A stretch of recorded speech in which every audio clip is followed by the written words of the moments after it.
Okay, good evening. This is October 9th, 2024, the public hearing of the City of Evanston's Land Use Commission. The zoning ordinance directs this body to hear applications for map and text amendments, special uses, major variations, plan developments, appeals of the zoning administrator's decisions, as well as to make recommendations regarding the city's long-term planning goals and objectives. Depending on the type of matter, this commission will either be the determining body or make a recommendation which will be sent to City Council. Ms. Jones, please call the roll. Commissioner Aravallo? Here. Commissioner Halleck? Here. Commissioner Johnson? Here. Commissioner Linwall? Here. Commissioner Mabadi? Commissioner Mangum? Here. Commissioner Marinchev? Chair Puctel? Here.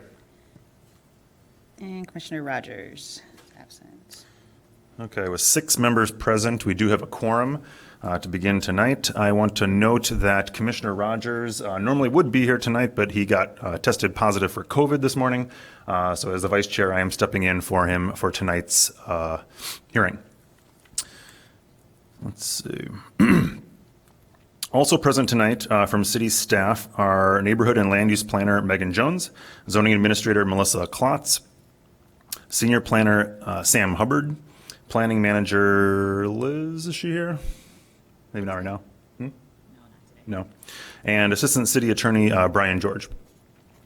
This is a formal hearing, and there are rules that govern these proceedings. Most importantly, only one person speaks at a time so that all testimony can be recorded. Anyone who wishes to address the commission on any matter on the agenda will have the opportunity to do so at the appropriate time. If there are a large number of people signed up to speak, commission rules allow the chair to limit the amount of time for each person to speak. Commissioners may ask questions at any time. Our procedure is to hear from staff on the documents on file, then receive testimony and other evidence from the applicant or appellant. Following this, those persons wishing to provide a statement on the matter will have the opportunity to do so. Any person with a legal interest in the defined notification requirements of the subject property may present evidence, question witnesses, or seek a continuance of the hearing. When all testimony and statements have been heard, the applicant will be given the opportunity for rebuttal or a closing statement. Then the commission will close the record and begin deliberations to consider the standards. The commission will make formal findings of fact based on the testimony and evidence presented, guided by the standards, the commissioner's knowledge of the community, and the recommendations of staff. All testimony is taken under oath. Although we do not follow the strict rules of evidence, please limit your testimony to the proposal as it relates to the standards within the zoning ordinance and staff memorandum. When testifying, please state your name and address for the record, and be sure to have already signed in on the public comment sheet. The sheet is up here in front of Megan. Is there anybody who did not have an opportunity to sign it? We've got another one in front of both chambers. There's another one. Have you signed the sheet back there? Okay. I'll let you do that.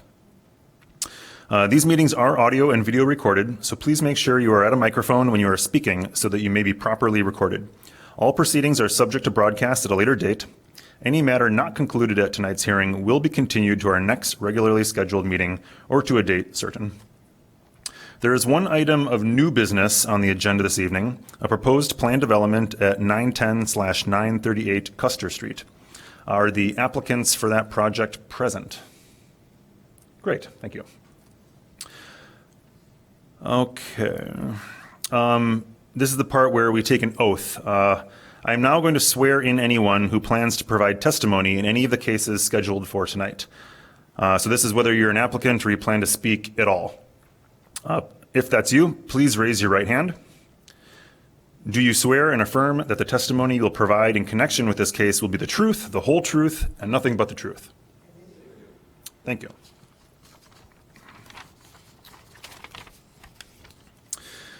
The first item of business is review and approval of minutes from the August 14th and August 28th meetings. Are there any edits, comments? Yes, I have a number of edits to suggest. Do you want me to move approval first, or would you like the edits first? Let's hear the edits first. Okay. For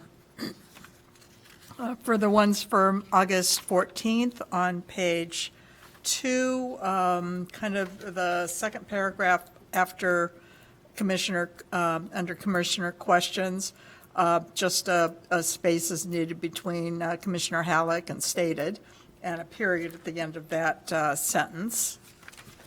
Moving on page 4 of 5, under item 2, it should be after ordinance, I believe it should be seeks to remove cars from the street, and then in the next line, however, the requested variations are shoehorning, I think shoehorning is misspelled in this, it's hard to tell from the type, into this location. I believe after location, we should have an and after property in that same number 2, there should be a comma and a period after partially met. Under number 3, there are other locations where this, I believe it would be clearer if we said a garage can be constructed. Under number 4 in the last line, we've got "and existing" is repeated, and we need a period after that. Under number 6, there should, I believe it should be heard testimony that the existing garage was built in 1951. Bottom of that page, we just need a period after Commissioner Lindwall. And that's what I have for that set of minutes. On that same set of minutes, I just have one other thing. Under deliberations, the first sentence, Commissioner Halleck stated, it was confusing to me, and I'm the one that said it, so I think if you take out the words "believes people these days," that would clarify the sentence. Any other comments on the August 14th minutes? Okay, moving on to the, Do you want me to move approval? let's do the edits for the Okay. August 28th, and then we'll approve it all together. All right, perfect. On page 4 of 5, the paragraph that begins, Chair Rogers stated that if a house is on a lot with, I believe it should be conforming rather than confirming. At the bottom, under communications, just that Commissioner Lindwall mentioned attending the focus group sessions. And finally, under adjournment, Commissioner Westerberg is no longer on the commission. I believe the second was Commissioner Puchtel, looking at the, I tried watching the tape, and that's who it looked like made the motion, seconded the motion. That's it. Thank you. Any other comments on those set of minutes? Just one. Did we get on that same page, the page 4 of 5, in the paragraph that starts Commissioners Halleck and Mangum? Let's see, 1, 2, 3, the fourth line. Determination citing the nonconformity of the lot if Judson Avenue was, the W Oh. and was should be lowercase. Yes. Okay. Thank you for all of those editorial and non-editorial corrections. Can I have a motion for approval of those minutes? I move approval of the minutes from August 14th and August 28th. Second. Motion made by Commissioner Lindwall, seconded by Aravallo. Quick question. Should we separate them? Because I wasn't on the committee on the 14th. Sure. Can you modify your, Certainly. I move approval motion. of the meeting minutes from August 14th, 2024. Give me a second. okay, moved by Lindwall, seconded by Johnson. Remind me, is this a roll call or a voice vote? Okay, all those in favor, say aye. Aye. All opposed? All abstaining? Abstain. Commissioner Mangum and Johnson are abstaining. That passes. Can I have a motion for approval of the August Sure. 28th? I move approval of the August 28th, 2024 minutes as amended or corrected. Yes, yes. Second. Moved by Lindwall, seconded by Aravalo. All those in favor say aye. Aye. Aye. All those opposed? Any abstentions? Okay, and that passes as well. Okay, we will now move to the first case on the agenda, which is case number 24 PLND-0031, a proposed plan development at 910/938 Custer Street. Staff, will you please read the case into the record? Charles Davidson, CDG Capital, and Andy Ahatow, City Pads, submit for a planned development to construct a 5-story multifamily residential building with 230 dwelling units, including 23 inclusionary dwelling units and 50 open parking spaces. The applicants request site development allowances in the MXE Mixed Use Employment District for number 1, a 0-foot front yard setback where 10 feet is required. Number 2, a 10-foot rear yard setback where 15 feet is required. 3, 50 parking spaces where 127 parking spaces are required.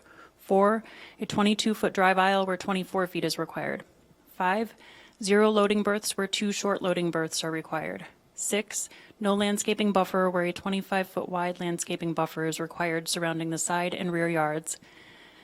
7, 192 dwelling units, including 10% on-site inclusionary, plus 38 market rate bonus units for 230 total dwelling units, where a maximum site development allowance of 53 dwelling units plus IHO bonus units are allowed.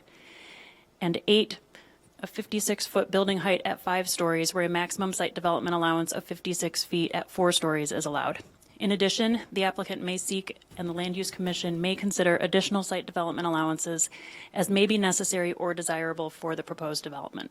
Of note, since the time of publication, the application has been revised to 48 parking spaces instead of 50, and it is still in compliance with the publication, given that site development allowances may change. Why has that happened? Just as the project evolves and slight things changed. In this case, I think it was due to the dumpster location, but it is still within compliance with how it was published. Okay, thank you.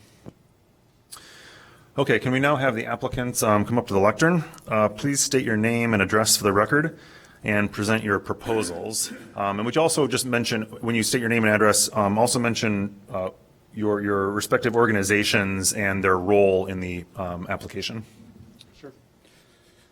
Max Charles Davidson, Commissioners, we're the development team here, so I'll give a quick introduction. We're the development team here, and everyone will come up and give their introductions. I'm with CDG Capital, and we've been doing real estate development for 30 years, and my partners and I have been working together for some over decades, and we've been doing development in Evanston for recently completed Tapestry Station, and I've done developments over the last decade. Something's shaking on the stand here. Is that this thing? Something's vibrating. I don't know. Yeah, something's up I'm here. here too. Go not ahead, just Andy. Hi, my name is Andy Ato, Principal City Pads. This is the third project that we'll be partnering with Charles and Paul. Most recent one was Tapestry Station, and then we also developed a project in Chicago. I've been in the real estate multifamily business for 25 years, multifamily leasing and development for the last 15 years. So a lot of experience in this space, and very excited to present this project to you guys. So forgive me, so CDG Capital is the developer? We're co-developers. Co-developer. So we're, my company, City Pads, and CDG Capital, as well as Paul Dinson's company, Catapult Real Estate, are the developers. We're a team that has now worked together on several projects. And who's going to be the owner of the property when it's? City Pads is technically the company who's under contract to purchase the property. Okay. And there will be a single purpose entity that essentially owns the property that we'll all be partners of. Okay, thank you. Good evening. Paul Dinson, Principal of Catapult Real Estate Solutions. We are a real estate developer teamed up with City Pads to do both Tapestry Station, which is complete, right at Main Street. You may be familiar with it, 740 Main Street. The old Vogue Fabrics site, which is complete and leased, and now moving across the street to Main Street to Custer. So Paul Dinson from Catapult Real Estate Solutions. Good evening. Danny Ziven, I'm a partner, one of the partners at CityPads. Been developing for almost 40 years. I'm embarrassed to say that. No, I'm kidding. Hope this is it's a great project. Can't wait to present it. Arden Freeman, a principal with Built Form. We're the architectural firm working on the project. We were also the architects on Tapestry Stations. Worked with these guys on a variety of projects over the last 15, 20 years.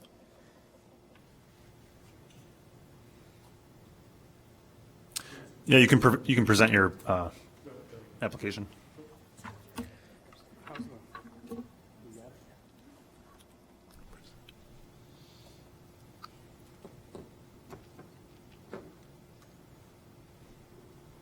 there a pointer on here by any chance, or? See the mouse? Oh, maybe not. All right, well, yeah, let's go without the mouse. If you want. So the site, like Melissa mentioned, we're 230 units, 5 stories. The site is on Custer, just north of Main Street. And it's a relatively, Sorry, can you just try to speak into the microphone? Thank you. it's a relatively isolated site, but I think what's nice about it is we're close to the Metro train as well as bus stops. So from a public transportation, it's a great site, but still relatively isolated.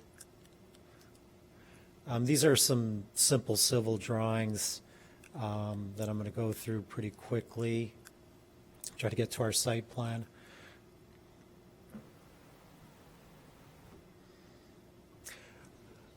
So on this drawing, the north is to the left. So basically, what we have here is ground floor site plan. So as you're coming from Main Street, we created a drop-off at the corner of Main and the parking lot that's to the south. Total of 48 spaces, all surface spots. We have 12 to the north, the rest are in the south. So the main entry is right at the corner of the building, and the idea there was something that's visible from Main Street to pedestrian traffic, and then on a day-to-day basis, assuming most people are going to be using public transportation, you could easily just exit onto Custer and then head south to the metro station. We did, for overall site circulation, both alleys to the north and to the west are going to be 20 feet, so those have been widened. And the idea is basically because of the lumberyard, we have a dead-end condition, so any traffic that is going northbound on Custer could circulate through our north lot and around the building and through the alley. There was a question earlier about why we lost 2 spaces. It's basically in the lower left-hand corner where we have the trash and the transformers and the mechanical. There was some feedback from engineering, so we refined that, created a larger trash room, some bicycle storage possibly, but a lot of the building services happen there at the corner of our parking lot with access off the alley. So, are you saying that in the lower left corner, just east of that, those 2 spots are no longer there? Correct. That's where we lost those. Thanks. So basically, that's where a lot of the building services occur. And I guess other factors with the ground floor, we have a 0 lot line on Custer, but those are all actually apartments with access to the sidewalk, so they have direct access units. The units that are facing the alley, even though it's a 10-foot setback, that's actually like a private backyard on the alley, so there's a buffer there. And then, other than apartments, we have some amenity space, some bicycle storage, some shared workspace, and a fitness center.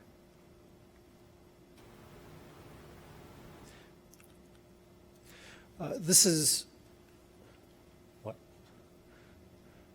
So here you can see the lounge, again, a shared workspace, fitness room, main lobby, mail, probably a water room coming off Custer. Landscaped courtyard. We haven't quite programmed it yet, but it's going to be an open courtyard space. The second floor, so where you see the stair coming off the courtyard, we're going to have a second floor outdoor amenity deck. Again, we haven't programmed it yet. Maybe it's, like bags or horseshoes, something. This is, the rest of the floor plan is the pretty typical. There's about 48 units per floor. 25 of those are studios, so we have a decent amount of studios. 2 bedrooms are on the corners, so those take advantage of windows on both sides. So that's where the 2 bedrooms are located. And I guess just in general, you could kind of see it in the upper right-hand corner, that green diagram. Kind of this V-shaped building plan has the courtyard opening up to the south. So the idea is plenty of sunlight coming into the courtyard and, sight lines, again, walking down Custer from Main Street, being able to see into the entire building. And all the floors are pretty much the same. And then what we're proposing is a small amenity deck, small amenity roof deck, trying to, create something that can be accommodated with a single exit. So this is a little under 750 square feet, but basically take advantage of the views over the metro trains. These are the elevations. Again, 5 stories. We're considering for the majority of the exterior materials are going to be synthetic stucco. It's like an ephes type finish. The idea was, again, given that the site is somewhat isolated, we have an alley to the south, an alley to the west, the metro tracks to the east, the lumberyard to the north, like just try to create a more brighter and vibrant building.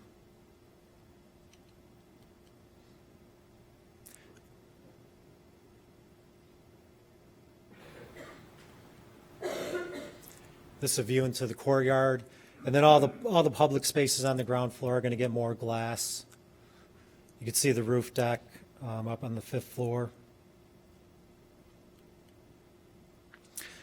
This is the current entry. So again, we have a drop off for Uber, probably move-ins and such. So portico share, again, to kind of easy wayfinding as far as where the entrance to the building is. So these are the materials we're considering. Again, this is what we're proposing is a textured ephes, so it's like a synthetic stucco. Basically, it'll have like a stucco texture, and then we have a lot of flexibility with the joint patterns. And then on the first floor, we're proposing a similar product, but it will look like brick. Windows are fiberglass. This is similar to what we used on Tapestry Station. So a high-quality fiberglass window. And these were just some snapshots of the existing site, in particular the upper right-hand corner.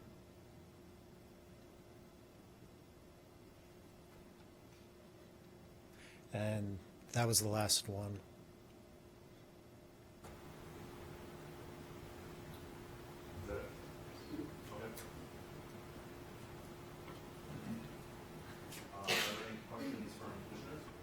Yeah, I have a question, several questions actually, but I'll start out with, could you address the program and, how, who you're after for this to live in this building?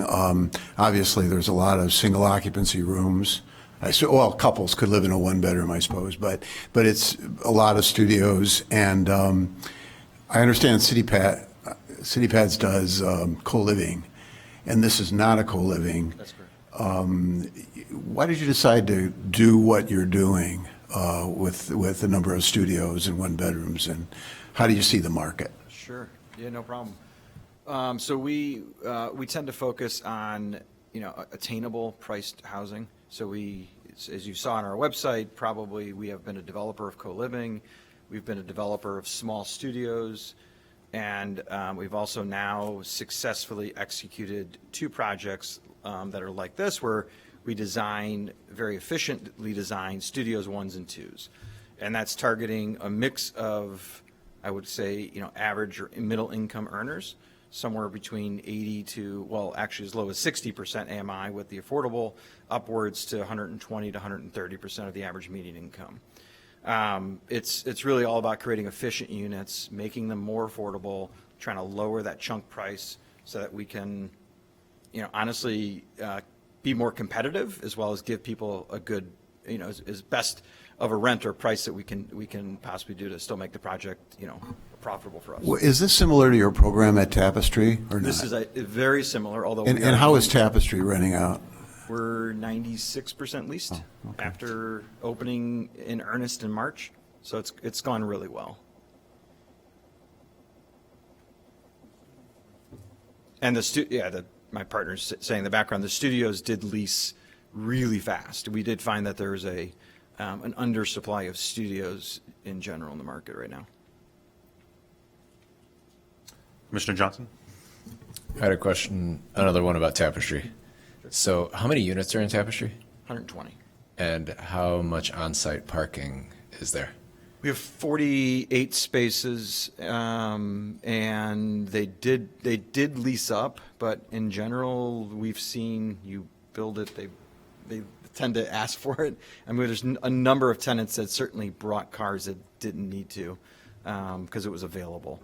So we're very comfortable with the 50 spaces that were being presented here. We're also going to do some other creative transportation solutions, like electric bikes, electric scooters. Obviously, bike storage is, for regular bikes is important, but it's certainly, it's absolutely a trend in the market. It helps lower the cost of us building this building, so it makes it more affordable. And as I said, generally, we see if we build the parking, it gets filled. If we don't, we're able to lease units without it. We're currently under construction on a project in Lincoln Park in Chicago that will have 0 parking for the residents, and we're very comfortable that will be successful. We have 2 pretty large all-studio buildings in Uptown that have no parking, and it's never been an issue with occupancy. It's especially when you're targeting attainably priced housing, those folks tend to prefer to not have the cost of a car and save, especially not paying for parking if they're not paying for a car, right? So it's a big part of the strategy of the target tenant base. In this development, will the parking be an additional charge that if someone wants to lease a parking space in addition to leasing their unit? Yes, So it's an opt-in. the parking is first come, first serve. We do try to allocate as many spaces to 2-bedroom larger units, but generally it's first come, first serve, and it's absolutely month-to-month parking fee. Okay. We're charging, I believe, $175 at Tapestry for the parking. $185. Thank you, Paul. So, and that's higher than we originally anticipated because we wanted to kind of discourage that, the parking from being leased. But if you build it, people bring cars. It's just kind of human nature for some reason. Okay. I'm sorry. I would just follow up on that. We've heard this said before that if you don't provide parking, people won't have cars. I'm not sure that's correct. Because what the neighbors are always concerned about is that if they can't find parking in your development or other developments similar, they'll park in the neighborhood. Right. And I guess, I mean, I don't know how you can prove that or not prove that is happening. Any complaints from the neighborhood around Tapestry? We have not had any yet. I don't know if the staff has had any, but. And we're not allowed to give our tenants any neighborhood zone stickers if they existed. I think it was part of our last ordinance for the last project, and we'd be okay with that here. Has not been an issue. Is there a no parking zone for around this? Around Tapestry? No, there isn't. We did identify 2 off-site lots for Tapestry and we haven't had anybody ask to use those. So, the city lot in front of us offers monthly parking, as well as there's a neighbor down the street that has a lot next to his property just west of us. And he made that available because he doesn't fill his lot.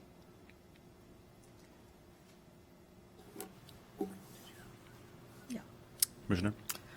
Sure. I have actually several questions. The first has to do with your wing wall, your porte cochere. How high is that? And does that serve a purpose other than just aesthetic? It's about 50 feet tall. You speaking to the mic, please? Okay. It's about 50 feet tall, and we might program I think it. the question is, how tall is the opening? Yeah, what's the clearance for like trucks, delivery trucks and vans and, We'll be at 14. okay, because it looked, just looking at the schematic, it didn't look like it was that, and I'm concerned if you're not going to have loading, a loading berth, which, for a residential project, I think makes sense, but you're going to have delivery vans, you're going to have the app guys and the Amazon Prime and the UPS and probably some, now granted, you're not going to have giant trucks, but even the panel trucks are going to be tall and need to get the clearance, so, 14 feet is the requirement is tall for a loading berth. So it should be sufficient to accommodate those size trucks. okay. Yeah, and then you said that you may or may not program that space, and what's, right now it just looks like an empty box. Yeah, it is. It is. It's concept design at this level, but we were considering putting balconies on the backside of it is one idea, and it is also wide enough at the building that it could be like a tech niche of some sort, so like a little den type space.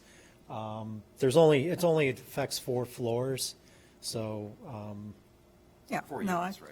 4 units. Yeah. Yeah, I was more concerned with the clearance. The second question I've got is that I know you're proposing the easement to allow a 20-foot alley on the south and on the west.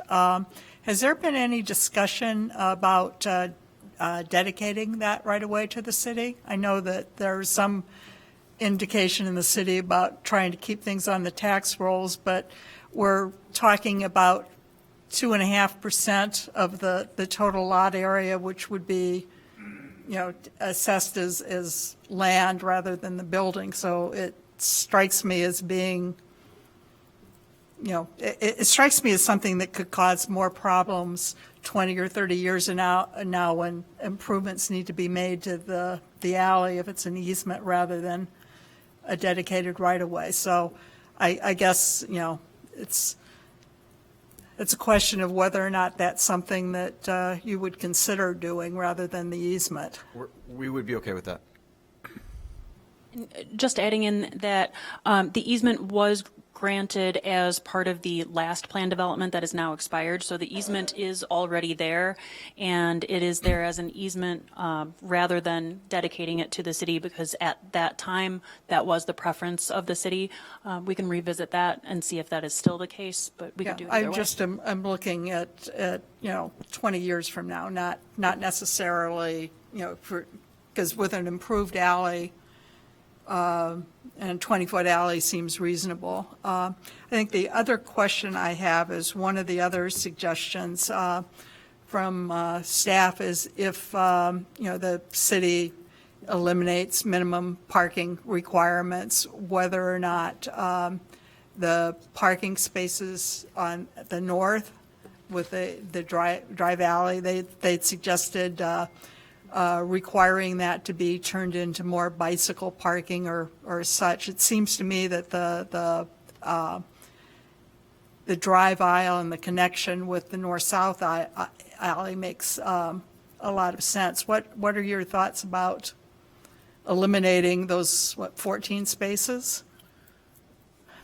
My thoughts are that it's ambitious. the challenge that we will have will be with financing. To be frank, I think that the future is bright with having fewer cars on the streets, but it doesn't mean that our investment partners are willing to invest in that. So we would have pretty serious reservations in putting that as an obligation and and to have success raising capital for the project and getting lenders on board for the project. Okay. They scrutinize that just as much as everybody. So we think that the number we have is a number we can convince everybody of, but beyond that might be tough. It would be Okay. tough. Okay, and then I guess, similar to that is, with the easement to allow 20-foot alleys, having the access to the building on the north side would seem to make sense. Is there any concern in terms of public safety? I know that there was the diagram that showed the fire trucks circulating from the north and around and Right. back out. And, so that's another, I'd like to get your thoughts on kind of what you think is the best, what's your preference? I guess I'm not 100% sure I understand. Okay, follow the I question. guess it's, how do you feel about having the access drive on the north side of the property? Is that a desirable thing? Because what the staff suggestion would be was if there's not a parking requirement, then you should just landscape it all and call it a day. And I'm That interested in terms of kind of access and safety and, I think because of the lumber yard, it's kind of a dead end it's kind of a dead end situation with the lumber yard. So, and the only traffic will be us and the lumber yard.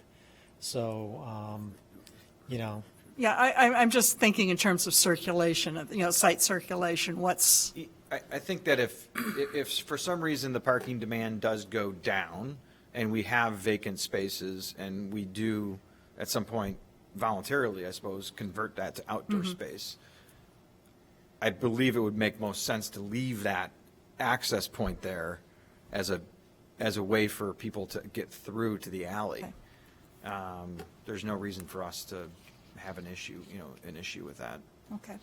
And then I think my final, question has to do with, I know you're talking, e-bikes and e-scooters and all, and I know in New York City at least, they've become a real fire hazard in, multifamily buildings. So can you kind of, I know you're still in just kind of the thinking phase, but how does that fit into the programming? So we're working with a third-party company called Ridy, R-I-D-Y. They are a manufacturer similar to Divvy. They make their own charging stations. In addition to that, they provide maintenance with the program and insurance on their bikes and scooters. So I have not heard of these things catching on fire. That sounds dangerous. Apparently, it's a big deal in New York, Wow. or a growing deal Yeah, in we'll New look York. into that, but they are very popular. They are well used when offered to tenants. We do not have Ridy in any of our buildings today, but there is a building in the city that we've been watching and following. They put 2 stations in their building and they're very well used. The way it works is we can program this any way we want, but we'll probably offer our tenants 2 hours for free, and then there's an app that Ridy uses to make reservations, and then after those 2 hours, it's charged, encouraging tenants to bring them back so other people can use them. So. Gina, we thought about this when we were putting Tapestry Tracer together, and I worked with a couple bike shops to talk to them about it and where the issue arose from the battery fires on the bikes. And one of the things we put in our lease agreements that they're UL-rated batteries. That's how they kind of got around and fixed that problem. It's kind of gone away, but that's where the issue arose. There were non-rated batteries that were coming in, they were catching fire. Staying on the subject of traffic and parking, a couple things. One is that one of your asks is for the drive aisle and the parking area to go from 24 feet to 22 feet. And staff has suggested that if you make that one way, then that'll be fine. What's your opinion on that? As part of the refinements, we were actually able to get 24 feet. And, Oh, you are? Yeah. Perfect. Okay, great. Second question related is, you're not providing any loading docks, and, I understand a lot of people, when they move, will move via car, but some people won't. Some people will have moving vans. So what happens if someone is moving into your building and then they come with a moving van? They could use the loading circle drive there. That was designed to be, it actually will allow for a van to be parked there. Really? And a car to drive through it. That was Really? part of the instruction to the team, was to make sure we could do that. I thought that was important, because UPS trucks will sit there for 30 minutes unloading their truck, and we cannot have it blocking the lane there. Yeah, So but a that should moving be- van will fit there? Well, George, not a big one. we address this on a lot of our buildings. We just, the larger vehicles, the larger trucks don't come for these smaller apartments. I mean, the smaller vans come in, but they're able logistically to utilize a parking space and unload. So do you have a loading dock at Tapestry? There It's never is, used. it's never used. It was Never wasn't- used. Wasn't used for any movement. Interesting. Most people just pull right into the garage, get as close to the elevator they can, and load up quickly. They load through the front door. Yeah. Which is tough maintenance-wise, but it Yeah, yeah, is it's what they prefer. yeah. Times change. When I So my other question related to this whole traffic thing is, we're struggling with this parking issue. That's why it keeps coming up, because of the comprehensive plan that we're going through. And what's been suggested is that we eliminate the requirement for parking and let it be up to the developer to provide whatever he thinks or she thinks that the market is going to demand. And it sounds like you're doing that. I mean, you're talking to your investors and they're saying, hey, you got to provide at least this much. And that may change, as time goes on. Personally, I believe that it's not about like some people have made the case, it's a sustainable issue. I don't think it's sustainable at all. I think what parking garages do and parking lots do is they provide storage for cars. Doesn't mean that people are going to drive them. In fact, even if they don't have a car, they're going to call an Uber. And that's the same car on the road. So I don't get how that helps sustainability, but we'll talk about that in another session. My question is, would you consider having, because some people, bikes are fine, electric bikes are fine, but what about a couple of cars that people can rent? Would that be, because if someone has to go to Schaumburg, they're not going to rent Zipcar type program. Zipcar, yeah, exactly. We are open to that, and in fact are already actively looking into that as an option. I just think that would be a great option, especially as the how many spaces are being built goes down further, and someone may say, well, I can't afford a car, I don't want to afford a car, but if you have a Zipcar, that's great. And it also prevents the people that can't park in your lot from parking in the neighborhood. So. It's a great idea and something that we're looking into. We believe it would be beneficial to our tenants to offer that service.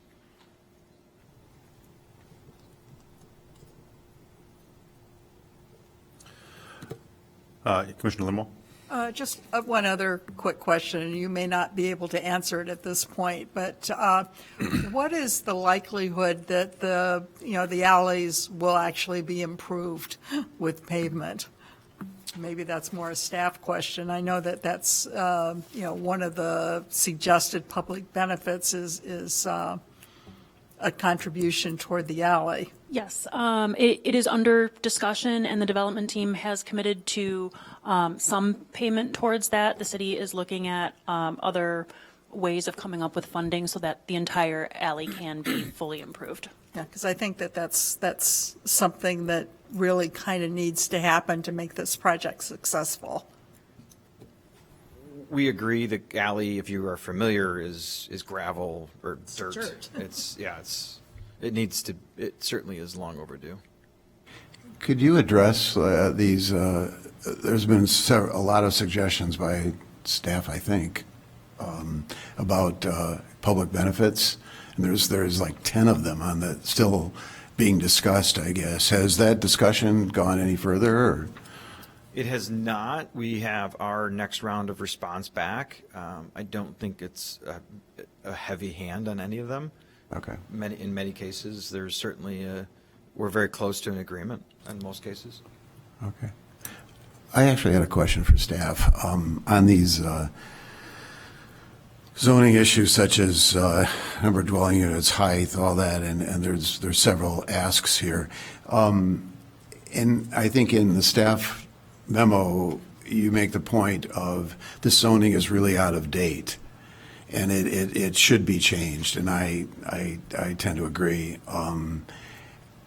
If the zoning was changed to adjacent to this site as a B2, would that take away any of the asks? Do you know? It would reduce them. I don't know that it would take them away. And I also don't know that the B2 district would be appropriate for this site either. It's a really unique site, and given its transit-oriented location and that it's off the beaten path where there is not a lot of impact to surrounding properties, it needs a type of zoning that we don't really have right now, but we hope to soon.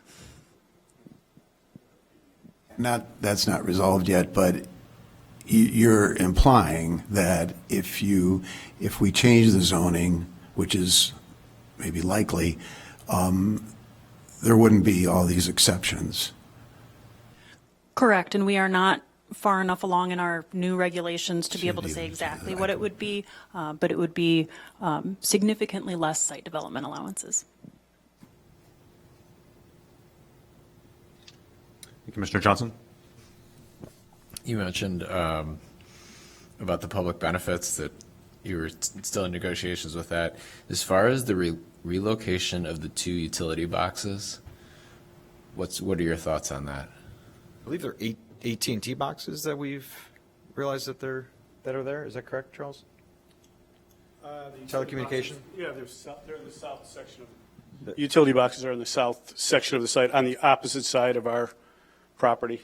We would most likely not need to relocate those and take that under consideration. That would be not something we'd want to do. Is that, I mean, from city staff, it mentions in here that those boxes get hit by trucks?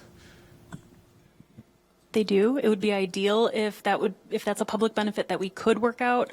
I do not know the cost of it offhand, and if it's not something that we can work out, it may potentially fall to the city to work on that, but they are regularly hit, typically by garbage trucks. I think it's important to note how that corner is being designed. It looks like there's a pole on the corner. That's not a pole, that's a marking. Can you show me where the boxes are? They're right here. Okay. Right here is where they're located. And the building currently is a 90-degree angle, so that's why they get hit. Right, so We're creating a much easier turn. So we've chamfered the corner there to make that logistically work. So it's not, if I pull up the traffic plan that we have for fire, we're not there. This might be a better view of it. I mean, what these are, they're the old legacy boxes from AT&T. These boxes, are sitting on the ground. They're not affixed to a utility They're on the pole. ground. They're legacy boxes that AT&T put in around the city a decade ago, a little over. We offered and would still be willing to put some steel there to block them? Bollards. Bollards. We could. We'll definitely add that to the public benefits.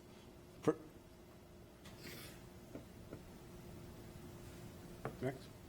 I have a question. Can you comment on, there were a number of bullets in the packet about the sustainability benefits of the building, and you mentioned how you're going to be seeking a green building rating consistent with the green building ordinance. Can you talk to that a bit? Not in a lot of detail, but, with this building, we're proposing 3 green globes for the development. So we'll go through that checklist, similar we did for Tapestry. Tapestry, we did 2 green globes.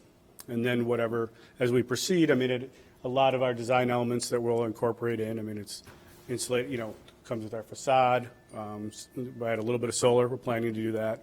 Location has a big benefit, right? TOD. But I don't have the full list to present. The packet mentioned how some features are going to be pursued to create energy independence. What are those? We haven't fully bake those out yet, but we'll probably have some solar on the roof and pursue some geothermal. But we looked at some studies, we're not going to fulfill all our needs with that. What we are going to do is we're going to have a gas-free apartments in the building, similar we did at Tapestry. That's market rate. There's no one's desiring gas in the apartments. We're going to limit the building to gas, most likely to the generator and to some makeup heat for the building. But generally, the rest of the building will be all electric.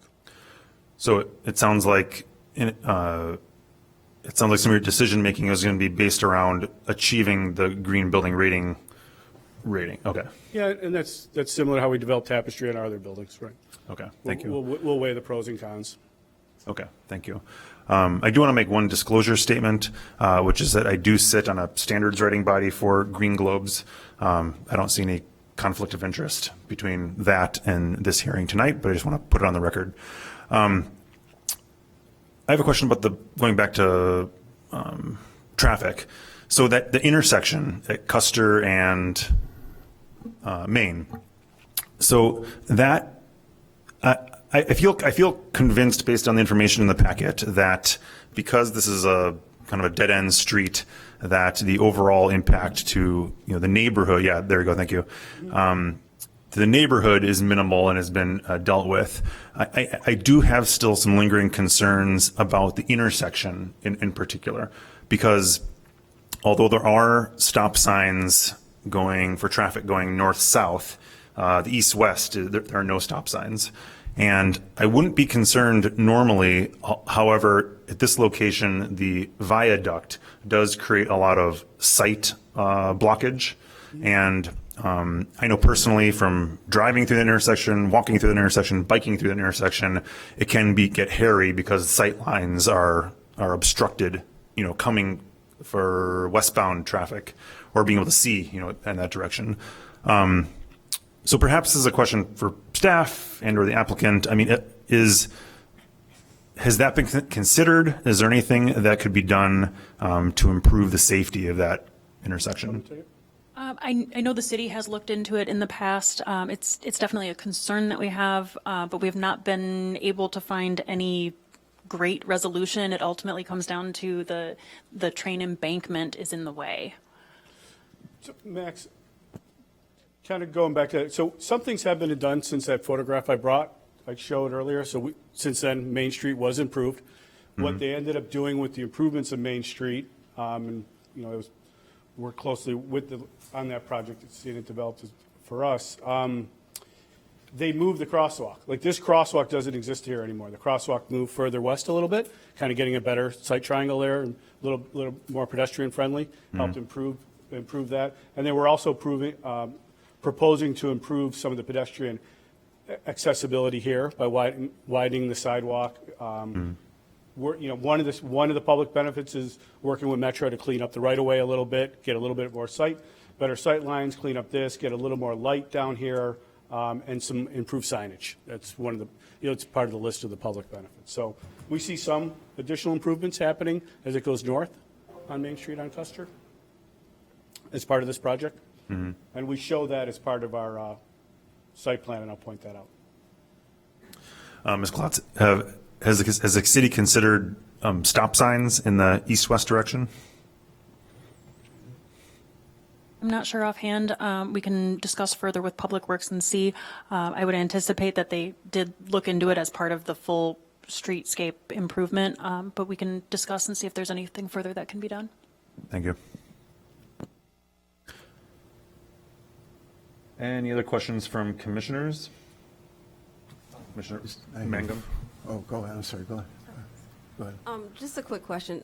Will your parking lot include any charging stations for electric vehicles? Yes, they will include them. Thanks. I just, again, related to parking, what are you going to do to keep people who are not paying for parking out of your parking lot? I mean, they'll have an assigned space, and if they're not in their assigned space, unfortunately, people that don't belong there will be towed. Will be towed. Yeah. Okay, thank you. I just wanted to talk about height for a second. The Tapestry is how tall? Same height, I believe. 60 feet? Okay, and I say that because it's a similar situation. Yeah, it's 60 feet. It's 60 feet, okay. Because the design committee referenced a building on Central, which is, it's different, and I think it might be the same height. It has a very tall retail floor, and then there's 3 stories above that. So it's technically 4 stories, but because of that retail floor. So how tall are your floor to floors? 10 or no, they. George, here it is. 10 and a half feet. 10, yeah, okay. 10 So and a half 10. feet floor to 10 makes floor with sense. the higher- 10 makes with the sense. higher first floor. And it was actually smart to take that public area and make it a single-story building, I think, because it didn't penalize the building. the rest of the building. So that's, okay, that's good, I understand that. That's the reason we don't have the loading berth in the building, because you need 14 clear, so it pushes the entire. Yeah, I get it. Yep, I get it. My last question is, I'm just curious, and I forgot to ask this when I was talking about the program. You mentioned live-work units, and those are located, you didn't say that? Oh, I'm sorry, I misread it then. I thought there were, We do have units on the first floor that are accessible to the sidewalk. Yeah, but that's There's also a not- co-working space on the first floor. Maybe that's. no, Maybe it was another no. maybe it was another I project. actually, no, don't worry. I was going to ask you about just who rents those, but if you're not doing it, then that's fine. The amenities on the first floor are just for the building. No, I understand that, but the units on the first floor along Custer, are they? Not live work. They are not. They're just traditional apartments that have access to the street. Okay. Direct access to the sidewalk.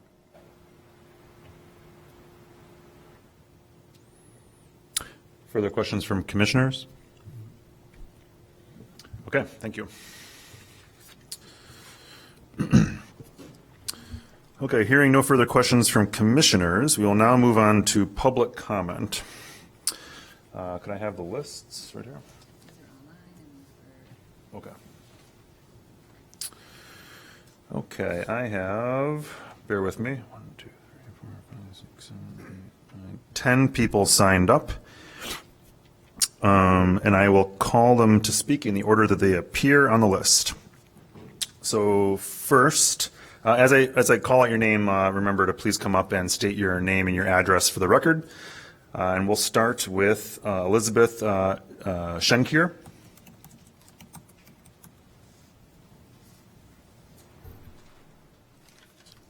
Good evening. My name is Beth Schenker. I live at 936 Sherman Avenue, so I'm on the west side of the street. When I received the notice of the public hearing, I read through the list of requested variances, and I had some concern. I mean, 0 setback, 0 loading berths, 0 landscaping buffer, 5 stories instead of the maximum 4, 230 units instead of the maximum 88, and then 50 parking spaces. I walked over to the site. I never actually walked over there, a block east of my home, and I saw an abandoned property that could be upgraded with an appropriate development. But I fear that the current plan is just too dense, too large, and offers too few parking spots to comfortably fit into our neighborhood. Related specifically to the parking spaces, my concerns are that renters who do not have a parking space there would park along Sherman Avenue, where parking spots are already limited at certain times of the day and week. And I have heard the response that because this development is close to public transportation, renters would not necessarily have cars. I believe this is wishful thinking. I use public transportation frequently, as well as my bicycle. I walk everywhere, but I need a car for certain activities, for taking my grandchildren to athletic events, shopping, outings. And I do believe that even people who use public transportation for going to and from work may still have a car, which they will end up parking on my street and thereby make it much more difficult for me, my neighbors, and my visitors to park on Sherman. So I respectfully request the following. One, that the density of this project be reduced to provide more setbacks to make for a project that adds to the neighborhood instead of dwarfing it. And two, to add residential parking permitting to Sherman Avenue between Main Street and Lee Street so that we can still park on our block. Thank you very much. I did print this out if you want. Thank you. Thank you. Okay, next on the list is Scott Bernstein. Thank you. My name is Scott Bernstein. I live with my family at 917 Elmwood, where I've lived for 18 years. I'm the retired founder and president of the Center for Neighborhood Technology, and I've been privileged to speak to this commission and to work for the city at various times over the years. I think there's some ways that both the city and the developer could incentivize an acceptable situation here. We've had luck with actually analyzing and promoting and achieving zero-car buildings. I'm not here to recommend that for this building, but I am here to say that the data shows that almost no buildings in the United States recently have failed for having gone with zero or close to zero parking. So that's number one. The incentivizing could take place as follows. Imagine that the ads for these units said rent is X dollars, includes heat plus transit pass. In other words, that a transit pass was available that could be purchased from the proposed new transit agency, which the legislature will be voting on shortly, as a condition of their proposed consolidation and of the public subsidy that's going to be coming indirectly to Evanston to make sure the transit keeps running. That's not fantasy. They do this in Boulder, Colorado. All residents are eligible for a deeply discounted unlimited ride regional transit pass. 62% of them have such a pass right now. Amazon did that for all its employees when it moved into Seattle. I worked on that deal. Number two, Zipcar already has cars available at the parking lot not too far away next to Hemingway Church, and more could be provided there. And elsewhere, we used to operate IGO when we sold IGO. We took the money and invested some of the proceeds in a national public interest group, the Shared Use Mobility Center, which would be happy to give you the data on what it takes to safely put in concentrations of electric scooters and what the standards should be for those. And I recommend that you take advantage of that. They're in town here. Several of their staff live in Evanston, and I think you should be able to speak with them. Third, the Main Dumpster Mile and its members are a unique asset. It represents, no other suburb has the concentration of local storefronts that we have between Main and Dempster. I counted 230 occupied storefronts within a 15-minute walk. I've talked to store owners. They're eager to get more patronage. They need it because of the revenue they lost this summer. They're interested in cooperating. They'd be happy to help promote the kind of situation that's being talked about. Two others, the sustainability benefits, the greenhouse gas reduction is real. We've measured the actual VMT, vehicle miles traveled per household, and resulting greenhouse gases around every station in the region. Again, Evanston is superior. The households between Main and Dempster on average emit 2 metric tons less than the countywide average. That's not only a green benefit for the green rating that you were asking about. In the future, it may be a basis for qualifying for emergent sources of federal support for communities that are willing to support that. And then finally, I took a look at the claims about the return of heavy traffic from people buying more cars in Evanston. This appeared in the roundtable recently, and increasing traffic from that. The majority of people commuting in and out of Evanston don't live here. The majority of workers in Evanston don't live here, and the majority of people who work here are commuting out, but they're using transit. So we have major employers here who apparently aren't doing what they could, and there are examples of how to do this to actually help their workforce live in Evanston. And I think that's what we're thinking about a little bit. Everywhere around the country where there's been a successful new effort at transit-oriented development, it's been the human resources directors getting involved in those companies that have had the most success in actually reducing car demand, increasing local residency, the more renters you actually have moving into Evanston, the lower the average car ownership. I can show you this going back to 2010. So the developers in this case are offering more rental units. They're offering to be cooperative in the public benefits requests that the city staff have asked for. And I think there's some wiggle room here to think about how to maximize the opportunity to make this work effectively. And I'd be happy to answer any questions about that, and I'll be writing this up and turning it in. So thank you again for the opportunity. Thank you. Next is Ellen Frank Miller.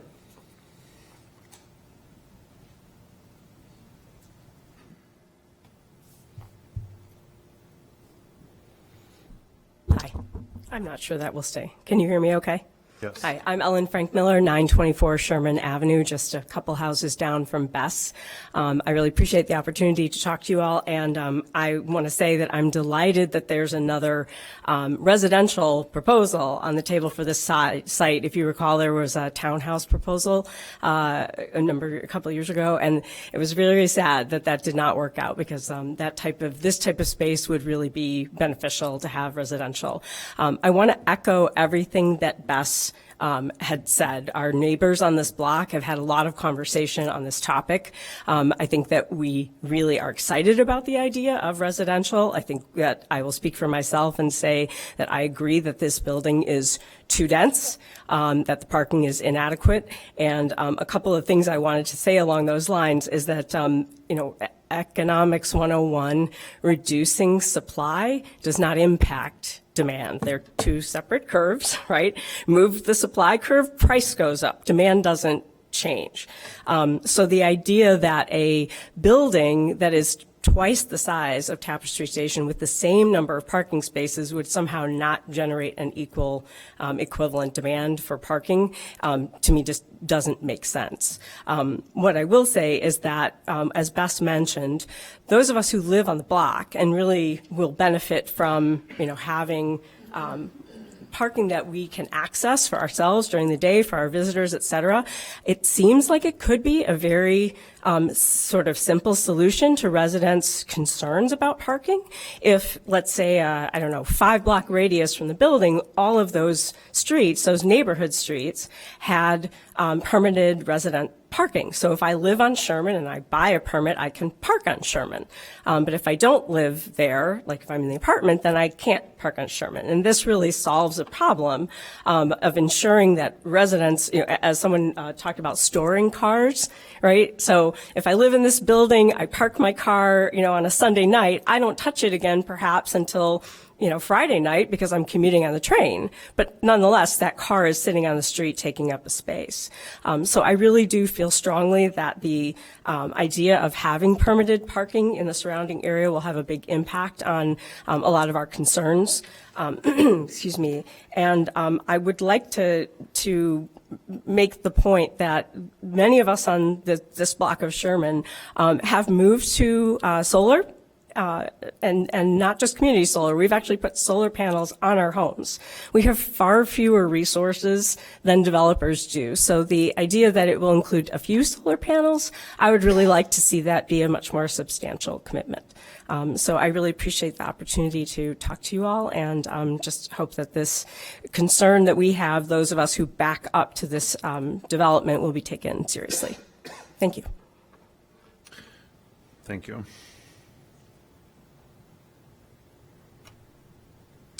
Bess, I think you already spoke. You're on here twice. Okay, all good. All good, we got you. Martin Rink. Did I pronounce that correctly?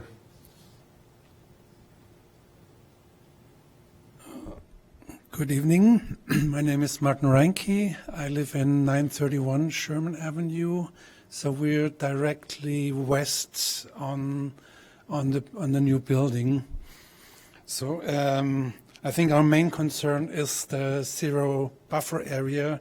So that building will tower really over our home and probably also shade our solar panels on our roof, at least in the morning hours.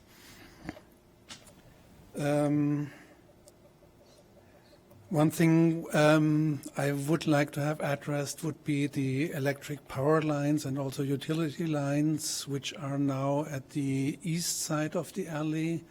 I guess they probably will be removed or whatever happens to them, I'm not sure.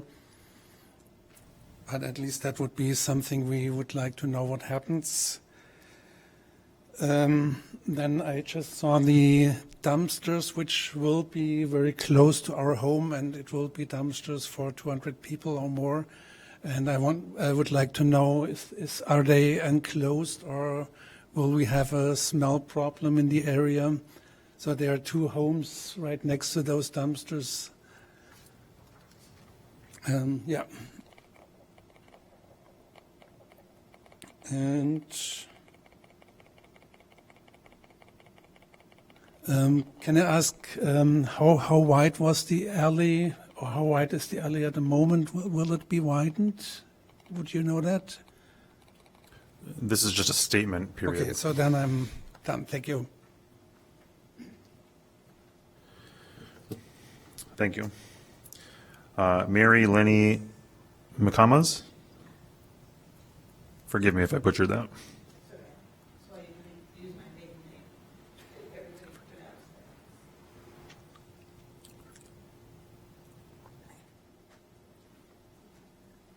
Hi, I'm Mary Laney McComas, and I live at 810 Main.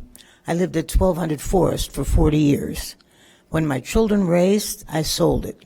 It had 12 bedrooms and 12 bathrooms, and I didn't need it for just me, but I wanted to stay in Evanston. My great-great-grandfather and my great-great-grandmother met at Lighthouse when it was a major port. And my great-great-grandfather came in on his steamship with supplies, and my great-great-grandfather on my mother's side was there to pick it up for his stores, because he had the first hardware store and dry goods.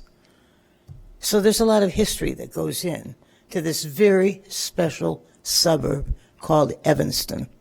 I grew up down the street on Forest, where the corner house was part of the Underground Railroad.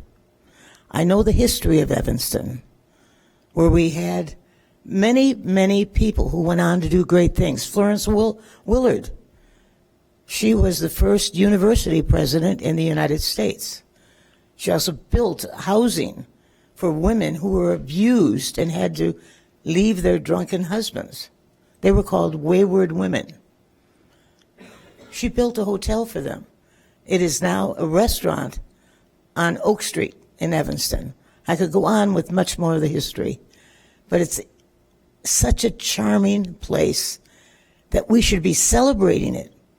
There should be celebrations about what the history of Evanston is. It's so much better than any other suburb. It's rich with history.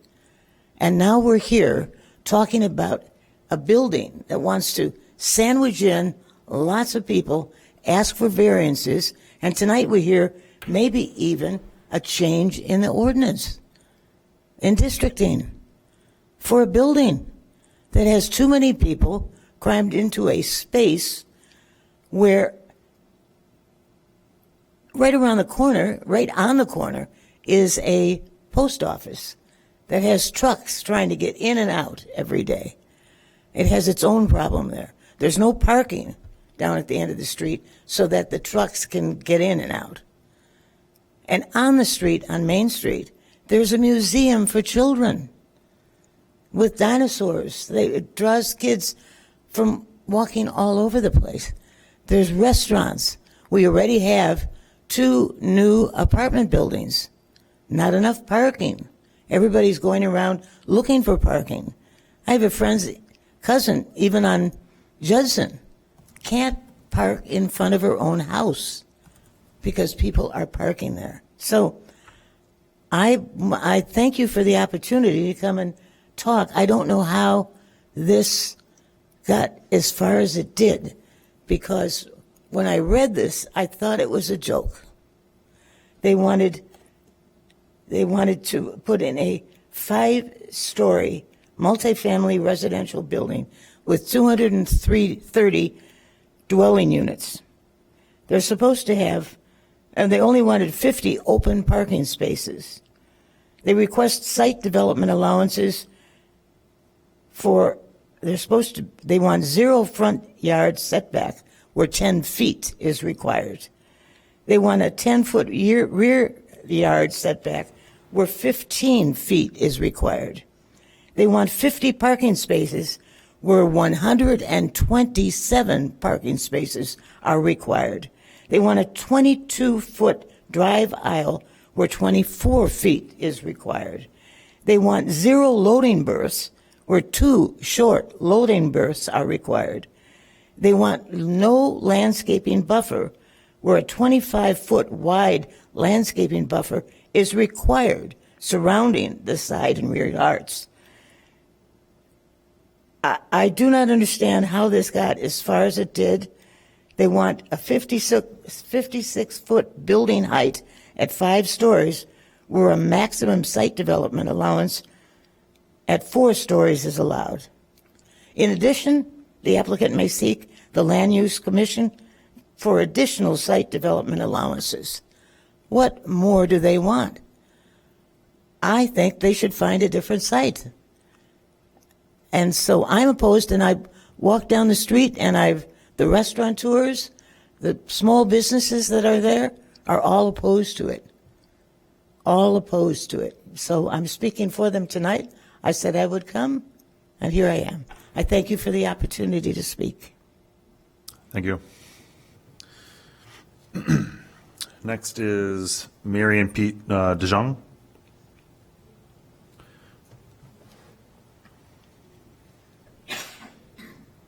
Hi, I didn't know I was going to be talking here tonight, but I will. My name is Pete DeYoung. I live at 833 Sherman Avenue. That's just across the alley from Tapestry Station. This is going to really impact the neighborhood. They say it's isolated, but it's not. It's surrounded by neighbors. Just think about a building like this plopped across the alley from your home. All the people that are going to be walking their dogs in your yard because they don't have a space to walk it on theirs. All the, it's just going to be a big impact for the neighborhood. Remember, the alley that exits to the north goes through the lumber yard. Okay, so that's not going to be very drivable for a lot of people. So it's going to have to come back. People that enter that alley are going to have to come back around to the north and go out Custer. Custer is tight there. Custer is also going to be the truck route for bringing goods into the lumber yard. In addition, the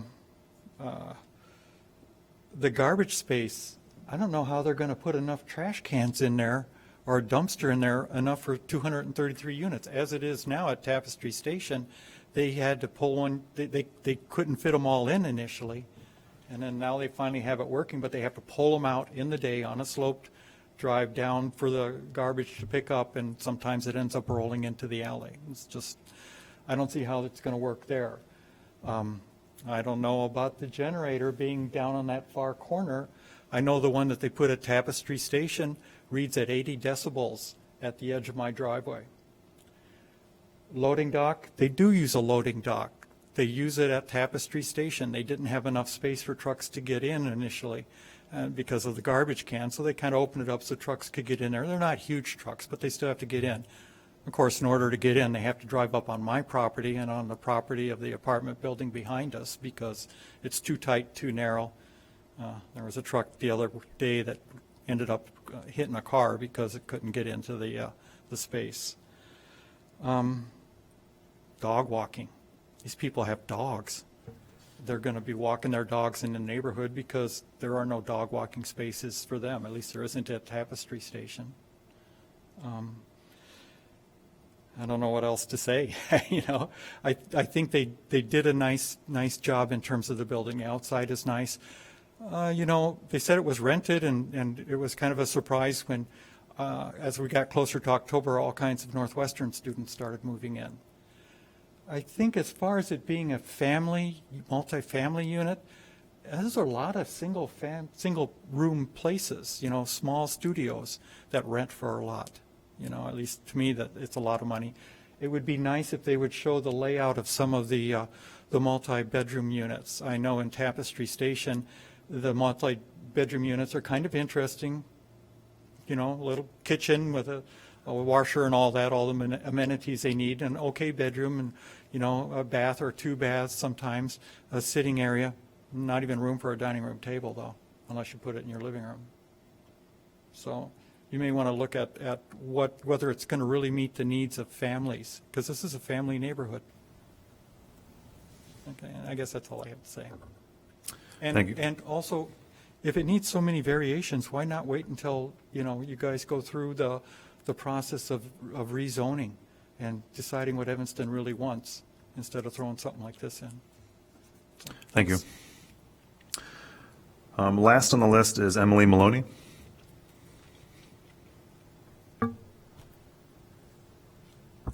Hi there. My name is Emily Maloney. I live at 827 Sherman.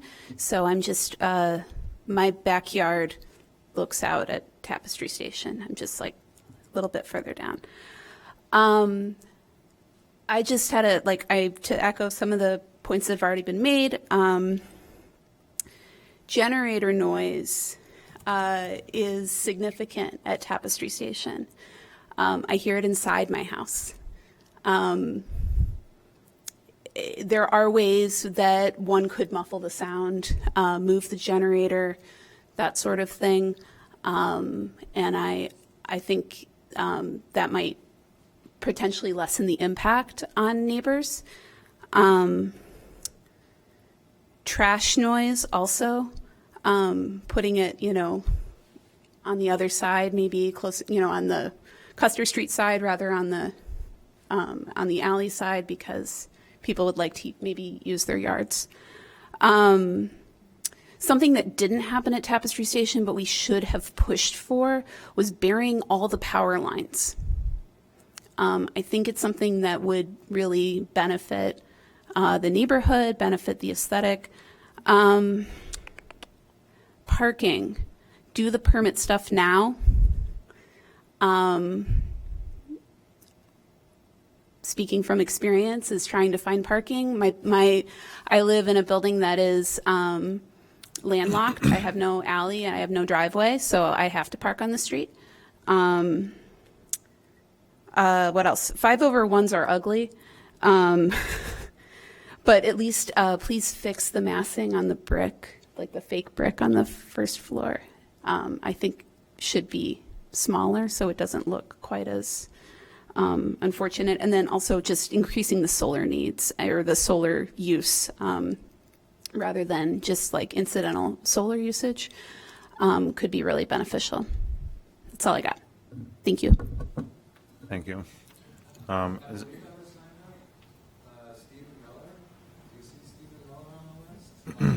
I do see Steve Miller on the list. Did I miss you? Yeah. Oh, my mistake. No problem,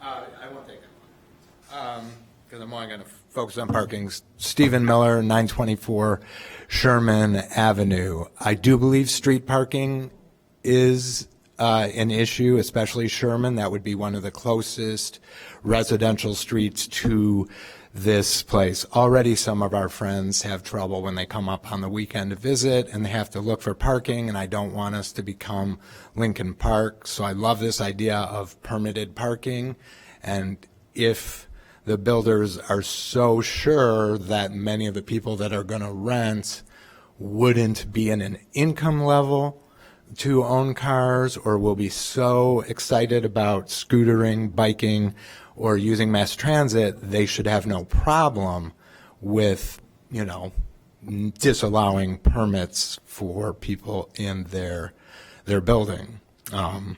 Anyway, the fact that apparently neighbors around Tapestry have not complained about street parking, that's completely anecdotal. I don't know that anybody's actually surveyed that.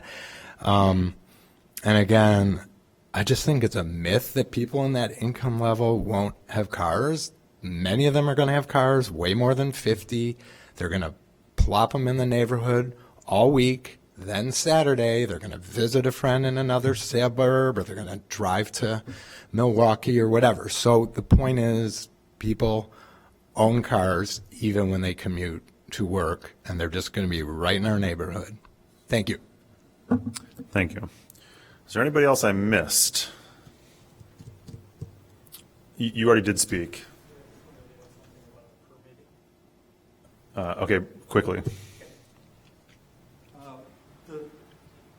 The parking permitting that we were able to get is for 2-hour parking during the day from, I think it's 9 o'clock until 6 o'clock. It's not to keep people from parking there at night or on weekends. So it doesn't really protect the neighborhood. It just means that there's some churn during the day. So if we get home early enough, we can catch a spot to park. And it also means there's parking for the businesses on the street. Thank you. Okay, that concludes public comment.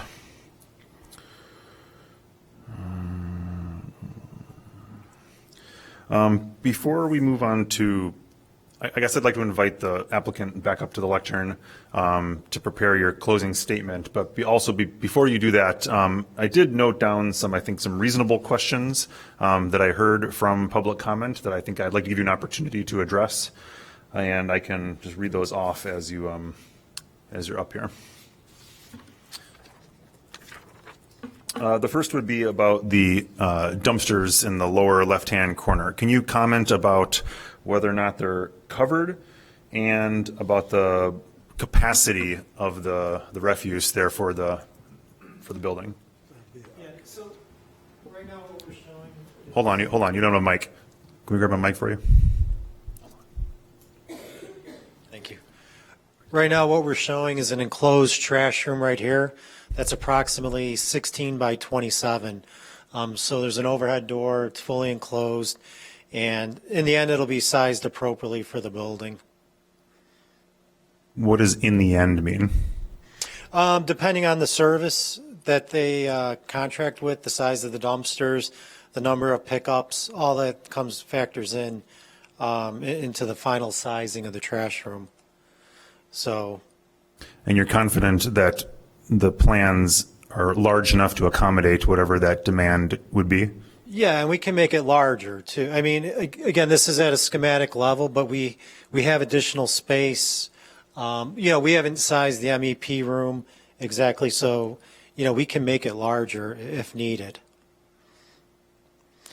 And right now, like I said, it's approximately like 16 by, I think, 27, so it's a decent. But it's an enclosed room. It's enclosed. So the dumpsters will only come out during the pickups? Is that? Yeah, exactly. So, Let me help address this because I run operations for Tapestry and how we've been handling trash. So right now, LRS is our sole source trash operator in Evanston.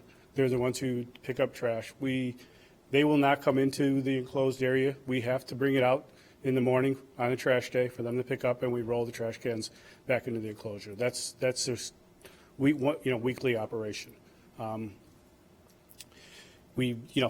At times LRS misses a week or misses a pickup, and it's not ideal for my neighbors, and I can respect that. But it's not ideal for us either, and that's happened recently, and we address that with the city and try to get that pickup. But it's the nature of how we operate. But that's how trash operations work in the city of Evanston with LRS. So we do keep the trash inside our building. We have a chute. We keep the trash inside the building, and then as we need to, when we have our trash pickup, we roll it out for pickup. Thank you. There were also questions about the generator noise. Can you address that? Sure. The generator is not on. The generator is for emergency, for the elevator and fire protection in emergency situations. However, by code regulation, state regulation, it needs to be tested. I believe it's once a month. Well, only one person's talking right now. Yeah. more often, but it's per code to make sure that the generator works when it's needed to operate the fire protection, the fire pumps, and the elevator. It can't really, by definition, be enclosed. It's got to be outside and accessible. Where is it located? Excuse me. Where is it located? It's currently, we're showing it right here.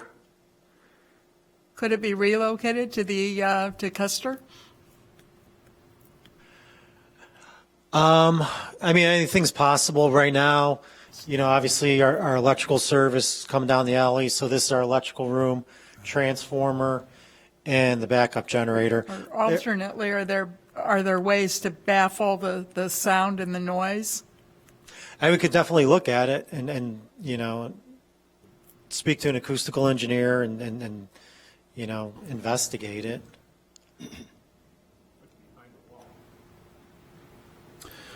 Okay, thank you. I don't think, I guess staff, there's no ordinance that I understand all about the testing and every apartment building has this issue and I get it. But is the noise ordinance somehow cover the noise this or ordinance not? applies, and I believe it's also in the building ordinance for mechanical equipment. So the applicant will But this is a temporary thing that only happens whatever interval is, correct. right? It still has to comply with maximum decibel levels, so there may need to be sound attenuating walls around it, something to that degree. Okay. So it has to comply with codes. Yeah, and that ordinance applies anyway. Yeah. Right. Okay, thank you. I also wrote down some notes about the electrical lines along the west side. Questions about questions about what the plan is for the current lines that are above the street, and also questions about a possible burial of the lines. Could you speak to that?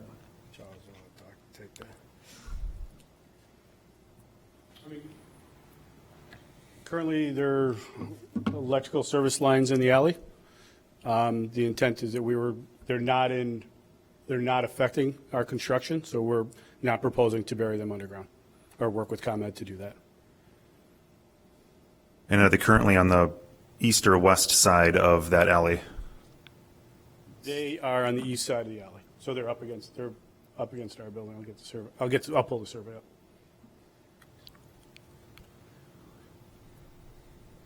So they're located. They're there. There's the pole. There are the poles shown. Will they need to be relocated because of No. the height of your building? No, they won't.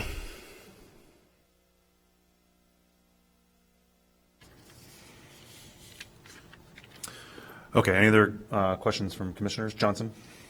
Sorry, this is a follow-up about the generator question.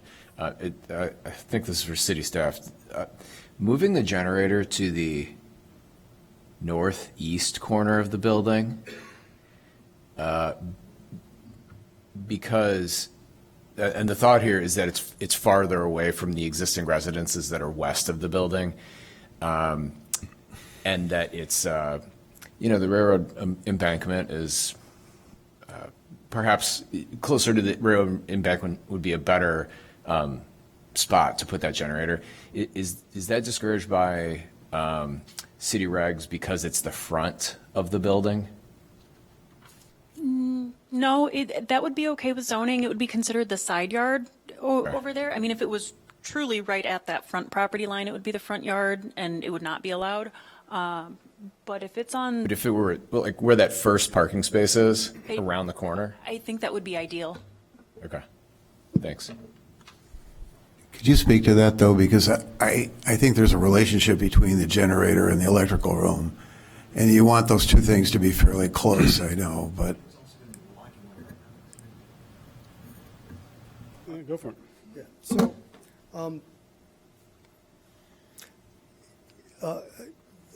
efficiency-wise, being near the electrical room is very important for the cost.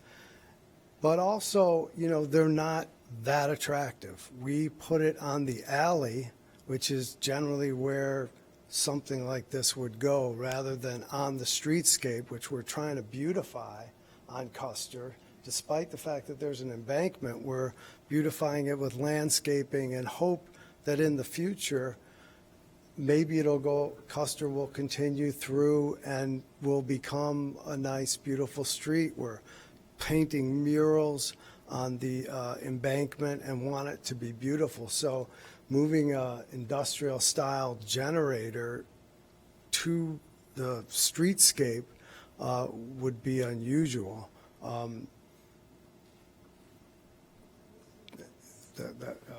We could consider it, of course, but we generally like to keep the trash and the generators toward the alley, which is the alley's purpose. Thank you. Any other questions? Lynn Wall? Just one other point that was made with regard to the impact of a 5-story building on adjacent solar panels. Any comments or thoughts or? I don't believe we've done a shadow study or a solar study. I don't know if there's a survey of people's current solar panels. The sun is in the southern part of the hemisphere. Right. So it doesn't make logical sense that we would be blocking a building that's behind us. Well, in theory, in the morning sun could be blocked when it's rising in the east. That would potentially be in the middle of the summer when you're getting the most amount of sun. We do shadow studies on buildings a lot. So generally, when there's a property to the west of you, because the sun is in the southern hemisphere, there's almost no part of the day that our building will block the sun for that building. I think if we're talking about buildings, solar panels on buildings on Sherman, we have the alley, then someone's backyard. Those lots are, I'm not sure how long they are. Evanston lots are often 200 feet long. So, you know, the solar panels are probably going to be further east, but we haven't done a shadow study for particular people's solar panels. The height, you know, we tried to keep the height at 5 stories, you know, to be in sync with the embankment. It's not that much taller. It's not a high rise. It's a medium-sized 5-story building. There's 4-story buildings right behind us, and we feel that it's in sync with the rest of what's in the neighborhood. We'd be happy to look at particular solar panels, though. I mean, from our building to the neighboring property lines to the west is 30 feet. So you have the 10-foot setback, 20-foot alley, so there's a good 30 feet there. To the garages. To the garage. To the garages, yeah, to the property line. Thank you. Question? Yeah. Commissioner Halleck? Someone mentioned, which I thought was an interesting point about dog walking. My experience in the city is that almost every new building provides on-site a dog walking facility, whether it's on the roof or, you know, something like that. I know you have a large roof, so would you consider that, or have you considered that? We're a dog-friendly building, and we'll absolutely have a dog walk on this property. Yeah, I think your tenants would appreciate that, certainly, yeah. We have the outdoor space at ground level to accommodate that, and it's important. It's an important amenity. Okay. Thank you. Any other questions for commissioners? Okay. At this time, I guess I'll invite you to make any closing statements to wrap up your presentation. Okay. This particular building has been mentioned down Custer Street, is taking an obsolete, dilapidated building, and our whole intent is to brighten up this street and provide strictly residential to help support the existing retail. And this does a great job of supporting that retail without bringing in more retail to compete. Replacing an obsolete building and bringing affordable or reasonable rents by keeping the units small and creating actual affordable units, a good deal of affordable units in the city of Evanston, while also adding significantly to the tax base. We're not taking advantage of the TIF. We're trying to do this market rate and take this obsolete building that has an embankment, an alley, and currently is underutilized to create a transit-oriented development that really, I think, is in thinking with not only the market, but the future zoning and, our execution at Tapestry Station shows that this area west of the train tracks is viable. And I'm mentioning that because east of the train tracks, there's been a lot of development, no problem on Chicago Avenue. But west, there's been very, very little development in Evanston. I grew up in Evanston on Main Street.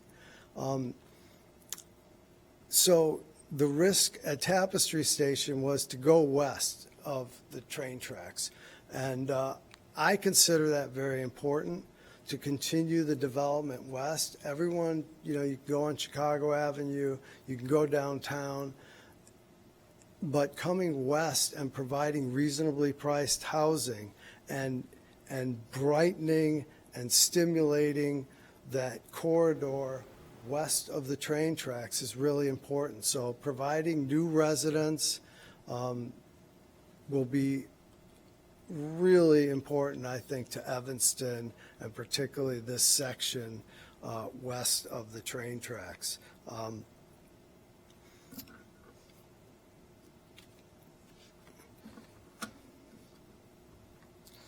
We have, spoken with Evanston Lumber, who's the neighbor. They don't object to this, and it seems that this height and size is in keeping with this particular site. It fits in beautifully. It doesn't overly dominate anything, and will be a real benefit, I think, to not only this micro neighborhood, but to Evanston in general, by increasing the taxes, and particularly, it's not going to overly burden District 65 or 202. It's because there won't be that many children, but it will help fill the coffers and provide tax support. So I just wanted to mention that. We appreciate everyone's consideration, appreciate all the neighbors' input. We listen to it, and we will try and fine-tune the project as we did with Tapestry, and made some changes and enclosed the loading dock. And, we're listening, and we will continue to be good neighbors and good stewards of Evanston, which is very important to us. As I said, I grew up here. Charles lives here. We're developing here, and it's critical. Thank you again for your consideration.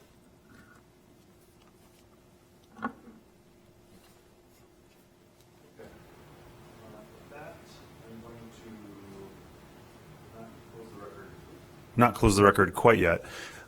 Before we move into deliberation, I want to make a few comments. One is that I hope all commissioners saw that we did receive a report from Design Evanston project review of this project. Design Evanston is a non-for-profit organization based here that exists to advocate for smart development and smart design in the city. And they submitted a multi-page, maybe 3-4 dozen points of bullet points. They're all in favor of this project with glowing recommendations on a multi-point basis. So I want to make sure everybody notices that. Also, Ms. Klotz, I would like to put you on the spot for a moment. In the packet on page 6 was a fantastic sentence I want to read, and then I want to give you an opportunity to just comment on. It says, city staff acknowledges the subject property is in both a transitional area and time. And I think that encapsulates this project in many ways. And before we jump into our deliberations amongst the commissioners, Ms. Klotz, I'd like to just give you an opportunity to summarize the feeling and the main points and kind of the overall scope and purpose of what this project represents from the perspective of city staff. Thank you. From staff's perspective, which is absolutely playing off of city council goals, we are looking at substantially increasing the housing supply in Evanston with a variety of housing types. One such housing type is TOD developments. We are also looking at, while increasing the housing supply, not increasing the vehicle supply. We would rather house people than cars. So areas such as this, where there are multiple modes of mass transit, this is where we are truly looking to add density. This particular site, it is in a time of transition where if you look, say, 8 years back, at that time it was zoned MUE, and it was appropriate to move to the MXE zoning, which would allow some more density, some more massing, and at that point it was appropriate. At that point we were not fully into transit-oriented developments and looking at increasing the housing supply, but given that now we are, and that's why the property being rezoned roughly 5 years ago or 7 years ago is now outdated, and we are now looking at zoning that we don't have within our current zoning code. So that very much lends to that we are in a transitional time where we are trying to come up with new regulations that ultimately the goal is they would be substantially similar to what this development is. Thank you. Okay, with that, I will close the record. Oh, sorry. Commissioner Mangum. In our packet, we have the public benefits listed, and you have 1 through 5, which you say the applicant has agreed to. The additional public benefits listed on at the bottom of page 11, top of page 12, has there been an update? Like, what is the status? Have they committed to hiring minority women, Evanston-based businesses when possible throughout construction? Are they willing to upgrade the park? Like, what? It's under discussion. Public benefits are typically viewed as not the purview of the Land Use Commission, but understandably, they are things to be aware of, and it does relate to the number and amount of site development allowances that are requested. Given that the way the memo is worded, the public benefits that are agreed to, those are firmly agreed to between all parties. The additional public benefits that are under consideration, they're largely agreed to, but I did not want to jump the gun, so to speak, with the developers, such as I believe they have committed to paying for 25% of the alley upgrade. I am certain they will commit to the minority and Evanston-based business hiring. That's a typical condition of plan developments, but we absolutely welcome other other public benefit suggestions, and the project will not move forward to the City Council until everyone has agreed to appropriate public benefits. Thank you. Yeah, Commissioner Johnson? This is another question for city staff. You want me to do this before we close the record or after? before? You can do now, yeah. Okay, so it was mentioned something about, when we have these discussions, there's often discussion about providing, bike parking and maybe we talked about scooters today, we talked about the rental bikes and things like that. And those things commonly come up, but this is the first meeting I've been in where it's come up providing transit passes. Is that something that, maybe this is a question for Mr. George, is that something we can stipulate as a condition for approval?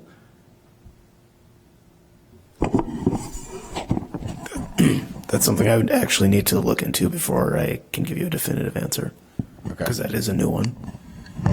And Melissa, is that something that this body has done in the past? I know it was very close to happening at least one time. I don't know that it worked out in the end, but it was with a development, if I remember right, that was in the downtown. And they did agree to provide transit passes for all new tenants for the first 3 months of their lease. And the intent was that hopefully if tenants are using that free pass for a few months, they then see how easy it really is and the benefit of it, and then they continue it on their own. So we could potentially, we would need agreement from the development team on that, but I think that would be a fantastic way to encourage the use of public transportation. And I think it would mitigate a lot of the fears from various constituencies, the neighbors, concerns writ large about, is this automobile usage light lifestyle, is it for real? If there was some kind of requirement for providing the transit passes, I think I just thought it was an interesting idea, and I want to know if it's possible for us to do that. It's definitely something we can look further into. Okay. Okay. I'm now going to close the record and begin our commissioner deliberations. So to be clear, as a planned development, we are making at the conclusion of tonight's meeting is simply what this commission is making a recommendation towards city council.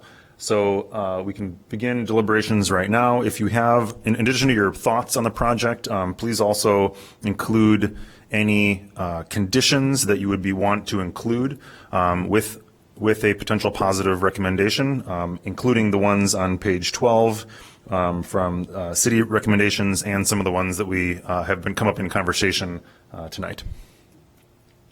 I'll start. Overall, I am in favor of this project. I think it's exactly the kind of project that Evanston needs. We've talked about adding more density. We've talked about our budget crisis. This is adding housing and our lack of housing. Projects like this in this location near transit is exactly, I think, the kind of and the density is exactly the kind of projects we need. But let me go off that for a second and talk about a couple other things, and they do relate to the asks. I hope our new zoning code, I guess this is addressing staff, will take care of one problem that I see.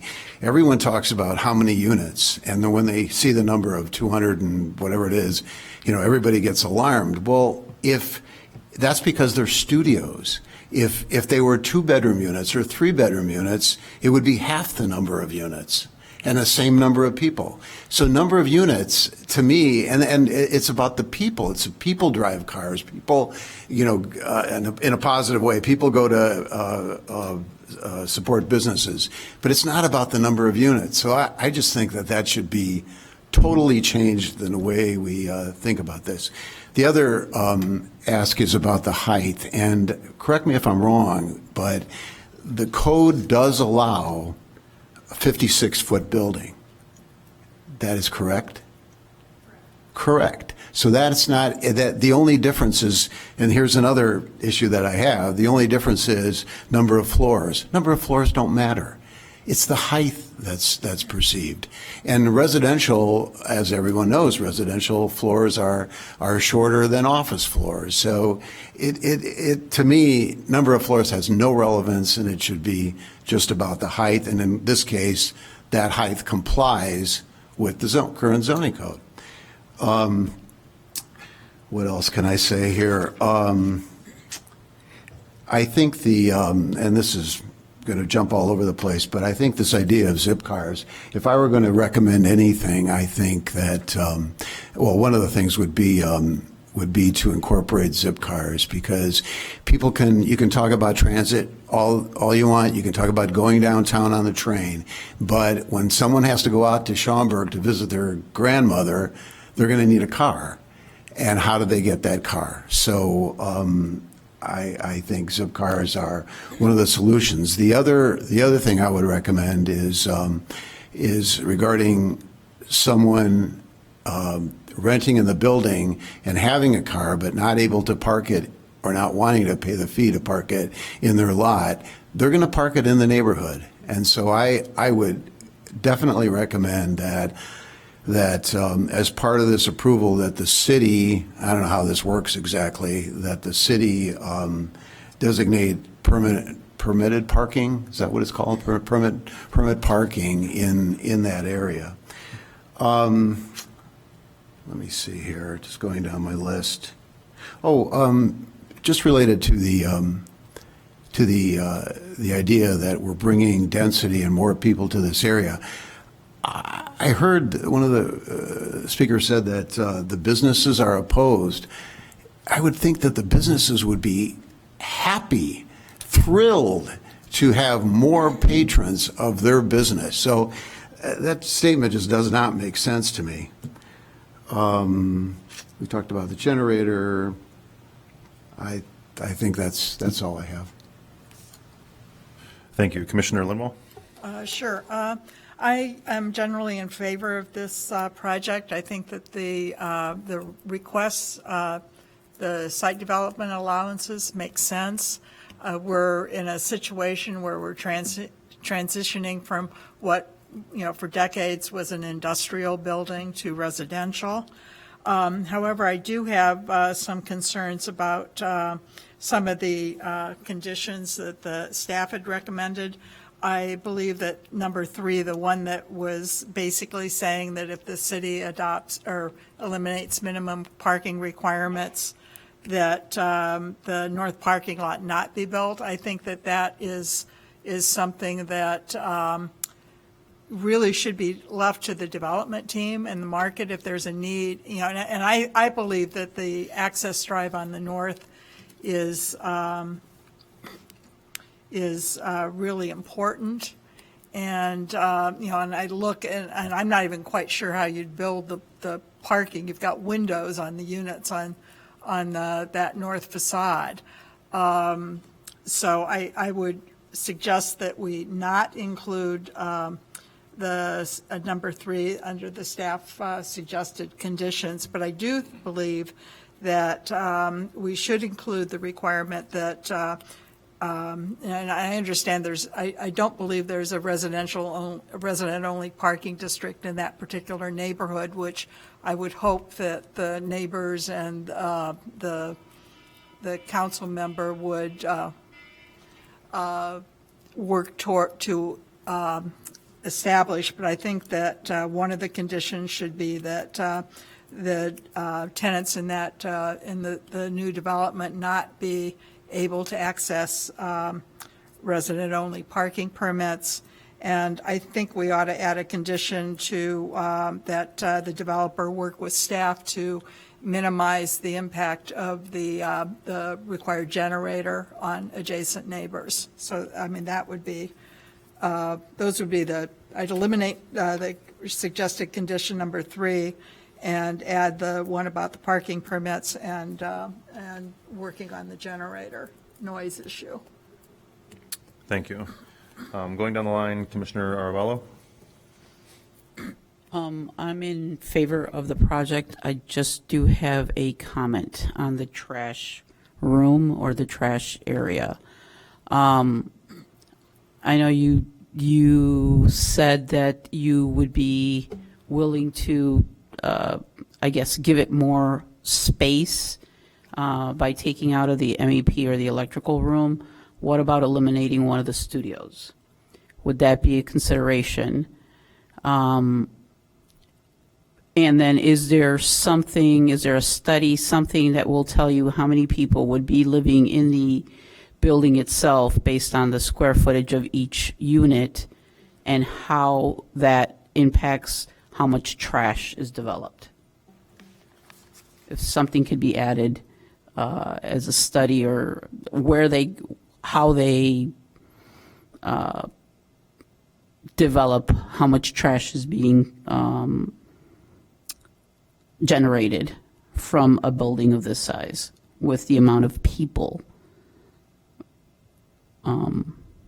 That's just one of my comments that I would have. Would you add that as a condition, that be a study that Yes. take place? Isn't that, I guess this is a question for the developer, but isn't that normally what's done on every project? It's standard. It's, The record is closed. I can sorry. speak to that a bit. There is a formula, a very involved formula that is used. It's I believe it's a city requirement and a waste management requirement, but it's how many. I don't know if it's dwelling units or bedrooms or square footage, but then there is a typical how much trash is accumulated per day and how many cubic yards of trash space are needed, and then that dictates how many trash compartments you have and how many times per week pickup is needed. So the project cannot be built unless that requirement is met.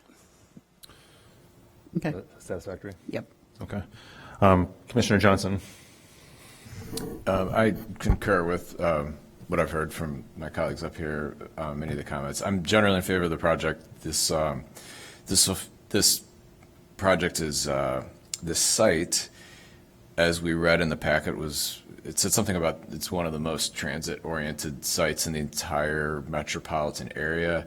And I ran by there today, and yes, it's a unique place where you can be just steps away from both Metro and the CTA. So having a building of this size with this number of people, I think is an appropriate location for it. The only, there's, when these projects come up, there's a lot of neighborhood concern about parking, and I think this idea that was raised today by one of the public commenters, thank you, to raise this idea of requiring the developer in lieu of meeting the parking minimum to provide transit passes kind of bundled with the rent. So live here, get a transit pass for free, which we know it's just included in the rent. But that's something that would assuage the concerns of the neighbors and help to foster the goals of transit-oriented development, the climate action goals of the city. And that's something that I would ask we add as another condition for approval. I'm trying to think of exactly how to word this, but to recommend to City Council considering requiring the developer to include transit passes, a certain number of transit passes. Commissioner Linwald, do you have a better wording? I was just going to say that maybe should be added to the list of potential public benefits. Okay.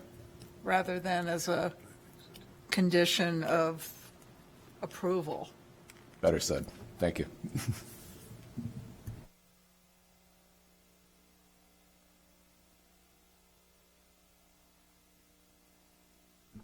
I am in favor of the project. I think it appears that it will add affordable housing to the community, and I like the fact that it is transit-oriented.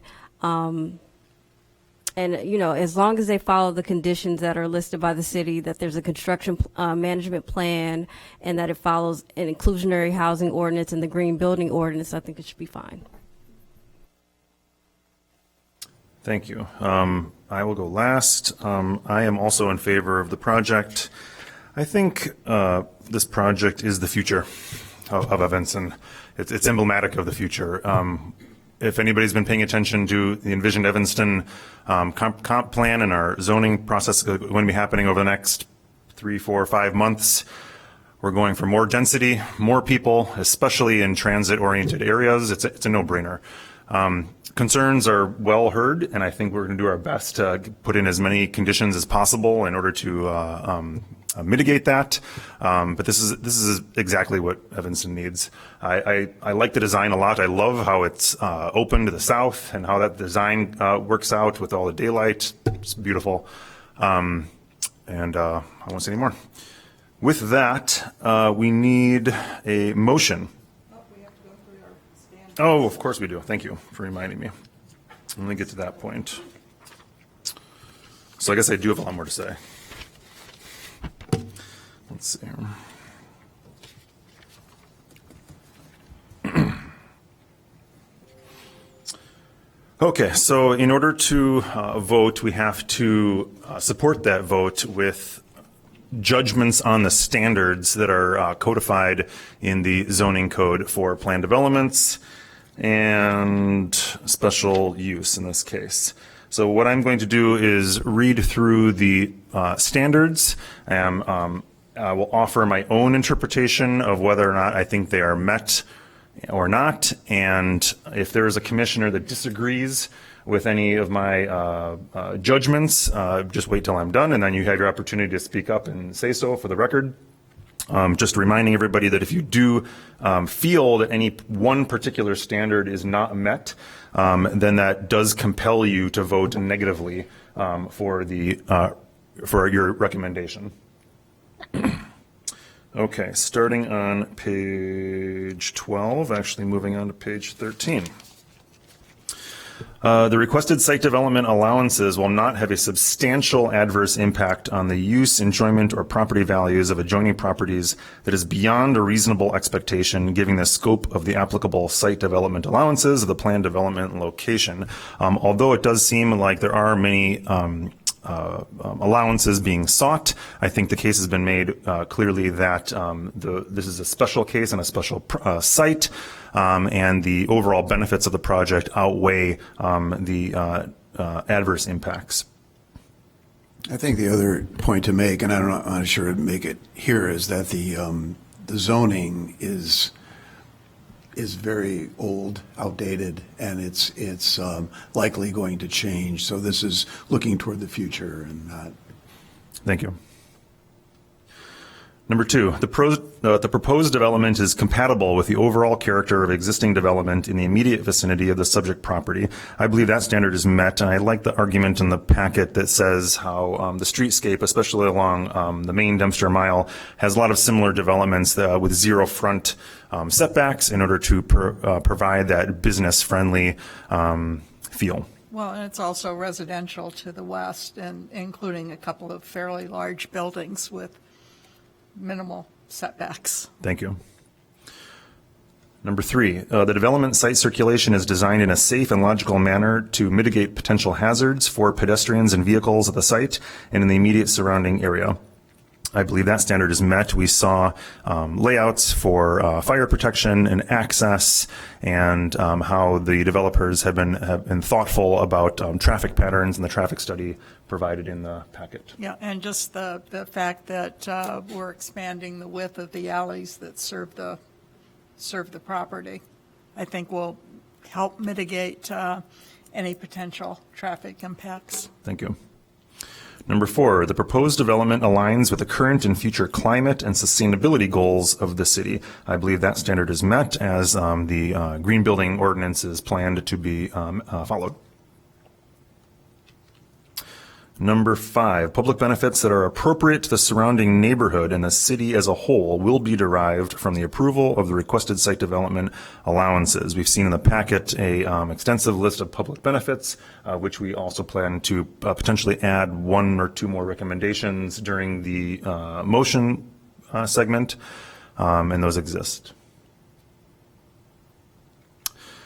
Okay, moving on to the second set of standards for special use. Number one, it is one of the special uses specifically listed in the zoning ordinance. I believe that is met as the packet lays out. Number 2 is in keeping with the purposes and policies of the adopted comprehensive general plan and the zoning ordinance as amended from time to time. This one I'm going to interpret, I believe is met because I'm going to interpret it liberally with an eye to the future of what we're going to do on the comprehensive plan. Well, I think it expands the housing supply, which still has been a longstanding community goal. Absolutely. So I think we're Thank you. past and future. Thank you. Present and future. Number 3, will not cause a negative cumulative effect when its effect is considered in conjunction with the cumulative effect of various special uses of all types on the immediate neighborhood and the effect of the proposed type of special use upon the city as a whole. I think we've made arguments before about how the cumulative effect is in the positive. And I believe that's Well, it also eliminates a vacant industrial building at this point, so I think it is definitely positive. Certainly.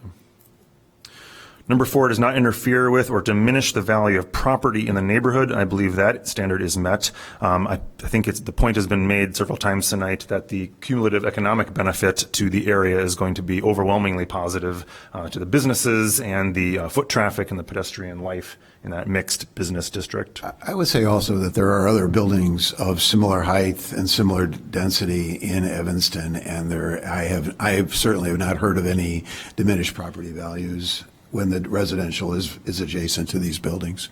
Thank you. Number 5, can be adequately served by public facilities and services. That standard is overwhelmingly met, has been talked about the transit-oriented nature of the site.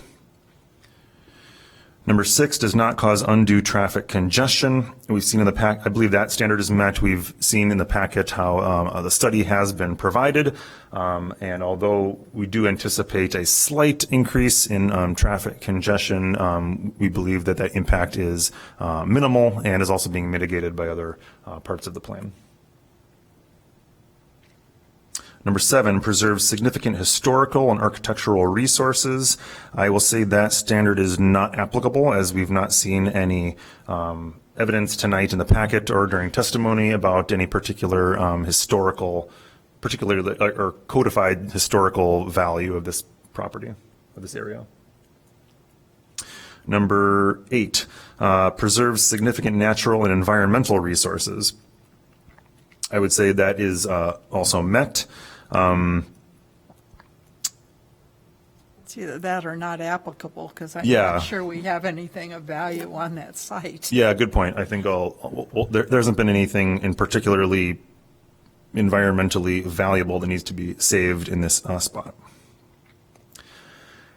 And finally, number 9, complies with all other applicable regulations of the district in which it is located and other applicable ordinances, except to the extent such regulations have been modified through the plan development process or the grant of variation. We've seen arguments throughout the packet that all the applicable rules and policies and ordinances that the city staff have walked the applicant through have been met as part of the planning and application process. Okay, with that, yes? Do we need to go through the site controls for the? No, we don't. Good. I've been advised. Okay, with that, I think I need a motion. Can someone make a motion in the positive? And if you need help, I have notes on all of the suggested recommendations that we talked about. Is that you, Commissioner Linwell? Sure, I'll give it a shot, and I will appreciate any help I can get. Sure. I move that the Land Use Commission recommend to the City Council that this project be approved with the following conditions. 1, a construction management plan shall be reviewed and approved prior to the issuance of a building permit for development construction. 2, compliance with all applicable related regulations, including but not limited to the inclusionary housing ordinance and the green building ordinance. Let's see, I'm going to add 3, that no residential parking permits be provided for tenants of this development, assuming that residential parking district is established. No, I want to make that a condition. Then number 4, that the developer work with city staff to develop solutions that mitigate potential sound impacts of the generator, either through relocation or sound proofing. And I guess then 5, I think I'm up to, that substantial compliance with the documents and testimony on record. And then in addition to that, that as a potential public benefit, that the provision of transit passes for a period of time to be determined be considered by the applicant. And I think. And the zip car consideration? Oh, and similar,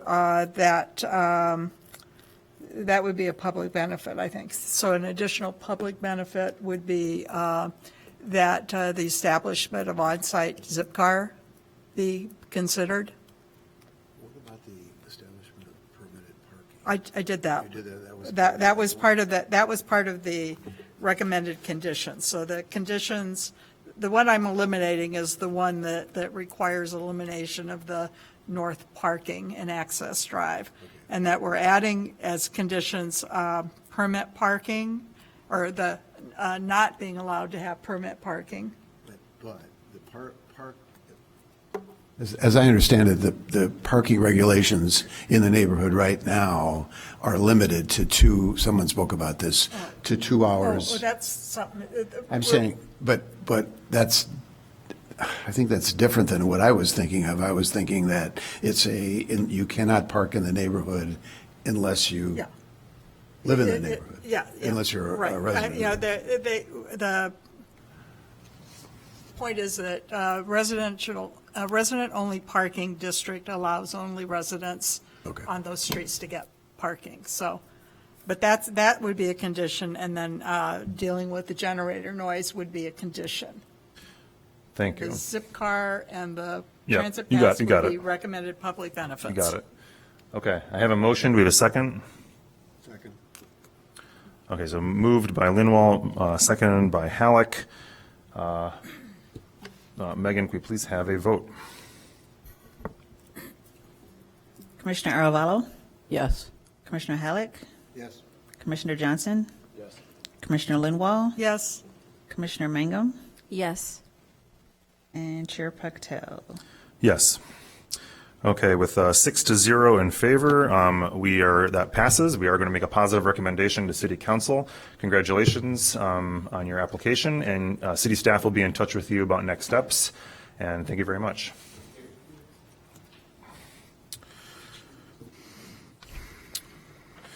Next on the agenda is communications. Does staff have any communications for us at this time? Not at this time. Okay. Next on the agenda is public comment. Is there anybody here who has arrived in order to give general public comment? Seeing none, public comment is done. Can I have a motion to adjourn? Could I make a general public comment? This is You're not to the public. staff. I know, but can I make a general comment? I don't know. But I just wanted to bring up this issue of parking again, because this is in recommending for future discussions that it seems to me that we are always going to come up with an issue of when we discuss this possibly eliminating parking requirement or eliminating it in certain areas, it seems like the neighbors are always going to say, well, what happens if the developer doesn't provide enough and there's more parking than people have more cars than have been provided by the development. So it just seems to me that part of that is not letting people park in the neighborhood. if you're gonna lower the amount of required parking on the site, then the only way to prevent people from just parking on the street, and then there'd be no effect, is to couple that with permitted parking in the area. Or providing like reform to streamline the process to create those permitted zones. Yeah, because I just think no one knows how this idea will work out, and I just think it needs to be coupled with some remedy if it doesn't work out. I very much agree with you on that. My understanding for the residential parking zones is that it needs to be resident initiated and travel through the council member. I will follow up with the council member on that, but ultimately, if the neighborhood wants a residential parking restriction, which then this building would not be eligible for that parking, then they can proceed with that. But I will follow up and see. Okay, public comment did close. We're happy to chat with you afterwards. Kind of a motion, comment? Yeah. Now, is there any way to, I guess, have like a dual purpose parking, which you would have, let's say you're required to have X amount of parking, but in lieu of the parking, because let's say you don't fill that parking space, can that be turned into landscaping? Can it be developed kind of like, if we don't need this much parking, can we turn that into more landscape? That was largely the intent of the recommended condition, and there was discussion with the development team within the last week about it. This was a fairly last minute thing, but the development team had preliminarily said, yes, that would be fine. We don't need that much parking. Now, it sounds like based on tonight's meeting that that's a problem for their financing. I would like to still have a staff recommended condition, understanding it is not the Land Use Commission's recommendation, but a staff recommended condition that allows the development to turn at least a portion of that north parking lot, perhaps leaving a travel lane, but turn that into landscaping and additional bike parking if the development team wants it to be, without having to return and do a major adjustment. Yeah. That's the intent of it. It's staff regularly sees plan developments come back to further reduce their parking requirements once they're proving they don't need that parking. So the hope is that they don't have to come back, that if they truly don't need it, then it should be turned into landscaping and bike parking. Yeah, but the way that recommendation was written, the developer was required to do that, and I Correct. think So that is clearly not a, I'd hate to see this project not proceed, be able to get the financing just because we eliminate parking requirements. Correct. That is not at all the intent. So the condition will be very much reworded. Motion to adjourn? Motion to adjourn. Second. Motion to adjourn made and seconded. All in favor say aye. Aye. Aye. All opposed say nay. And that passes. Session adjourned.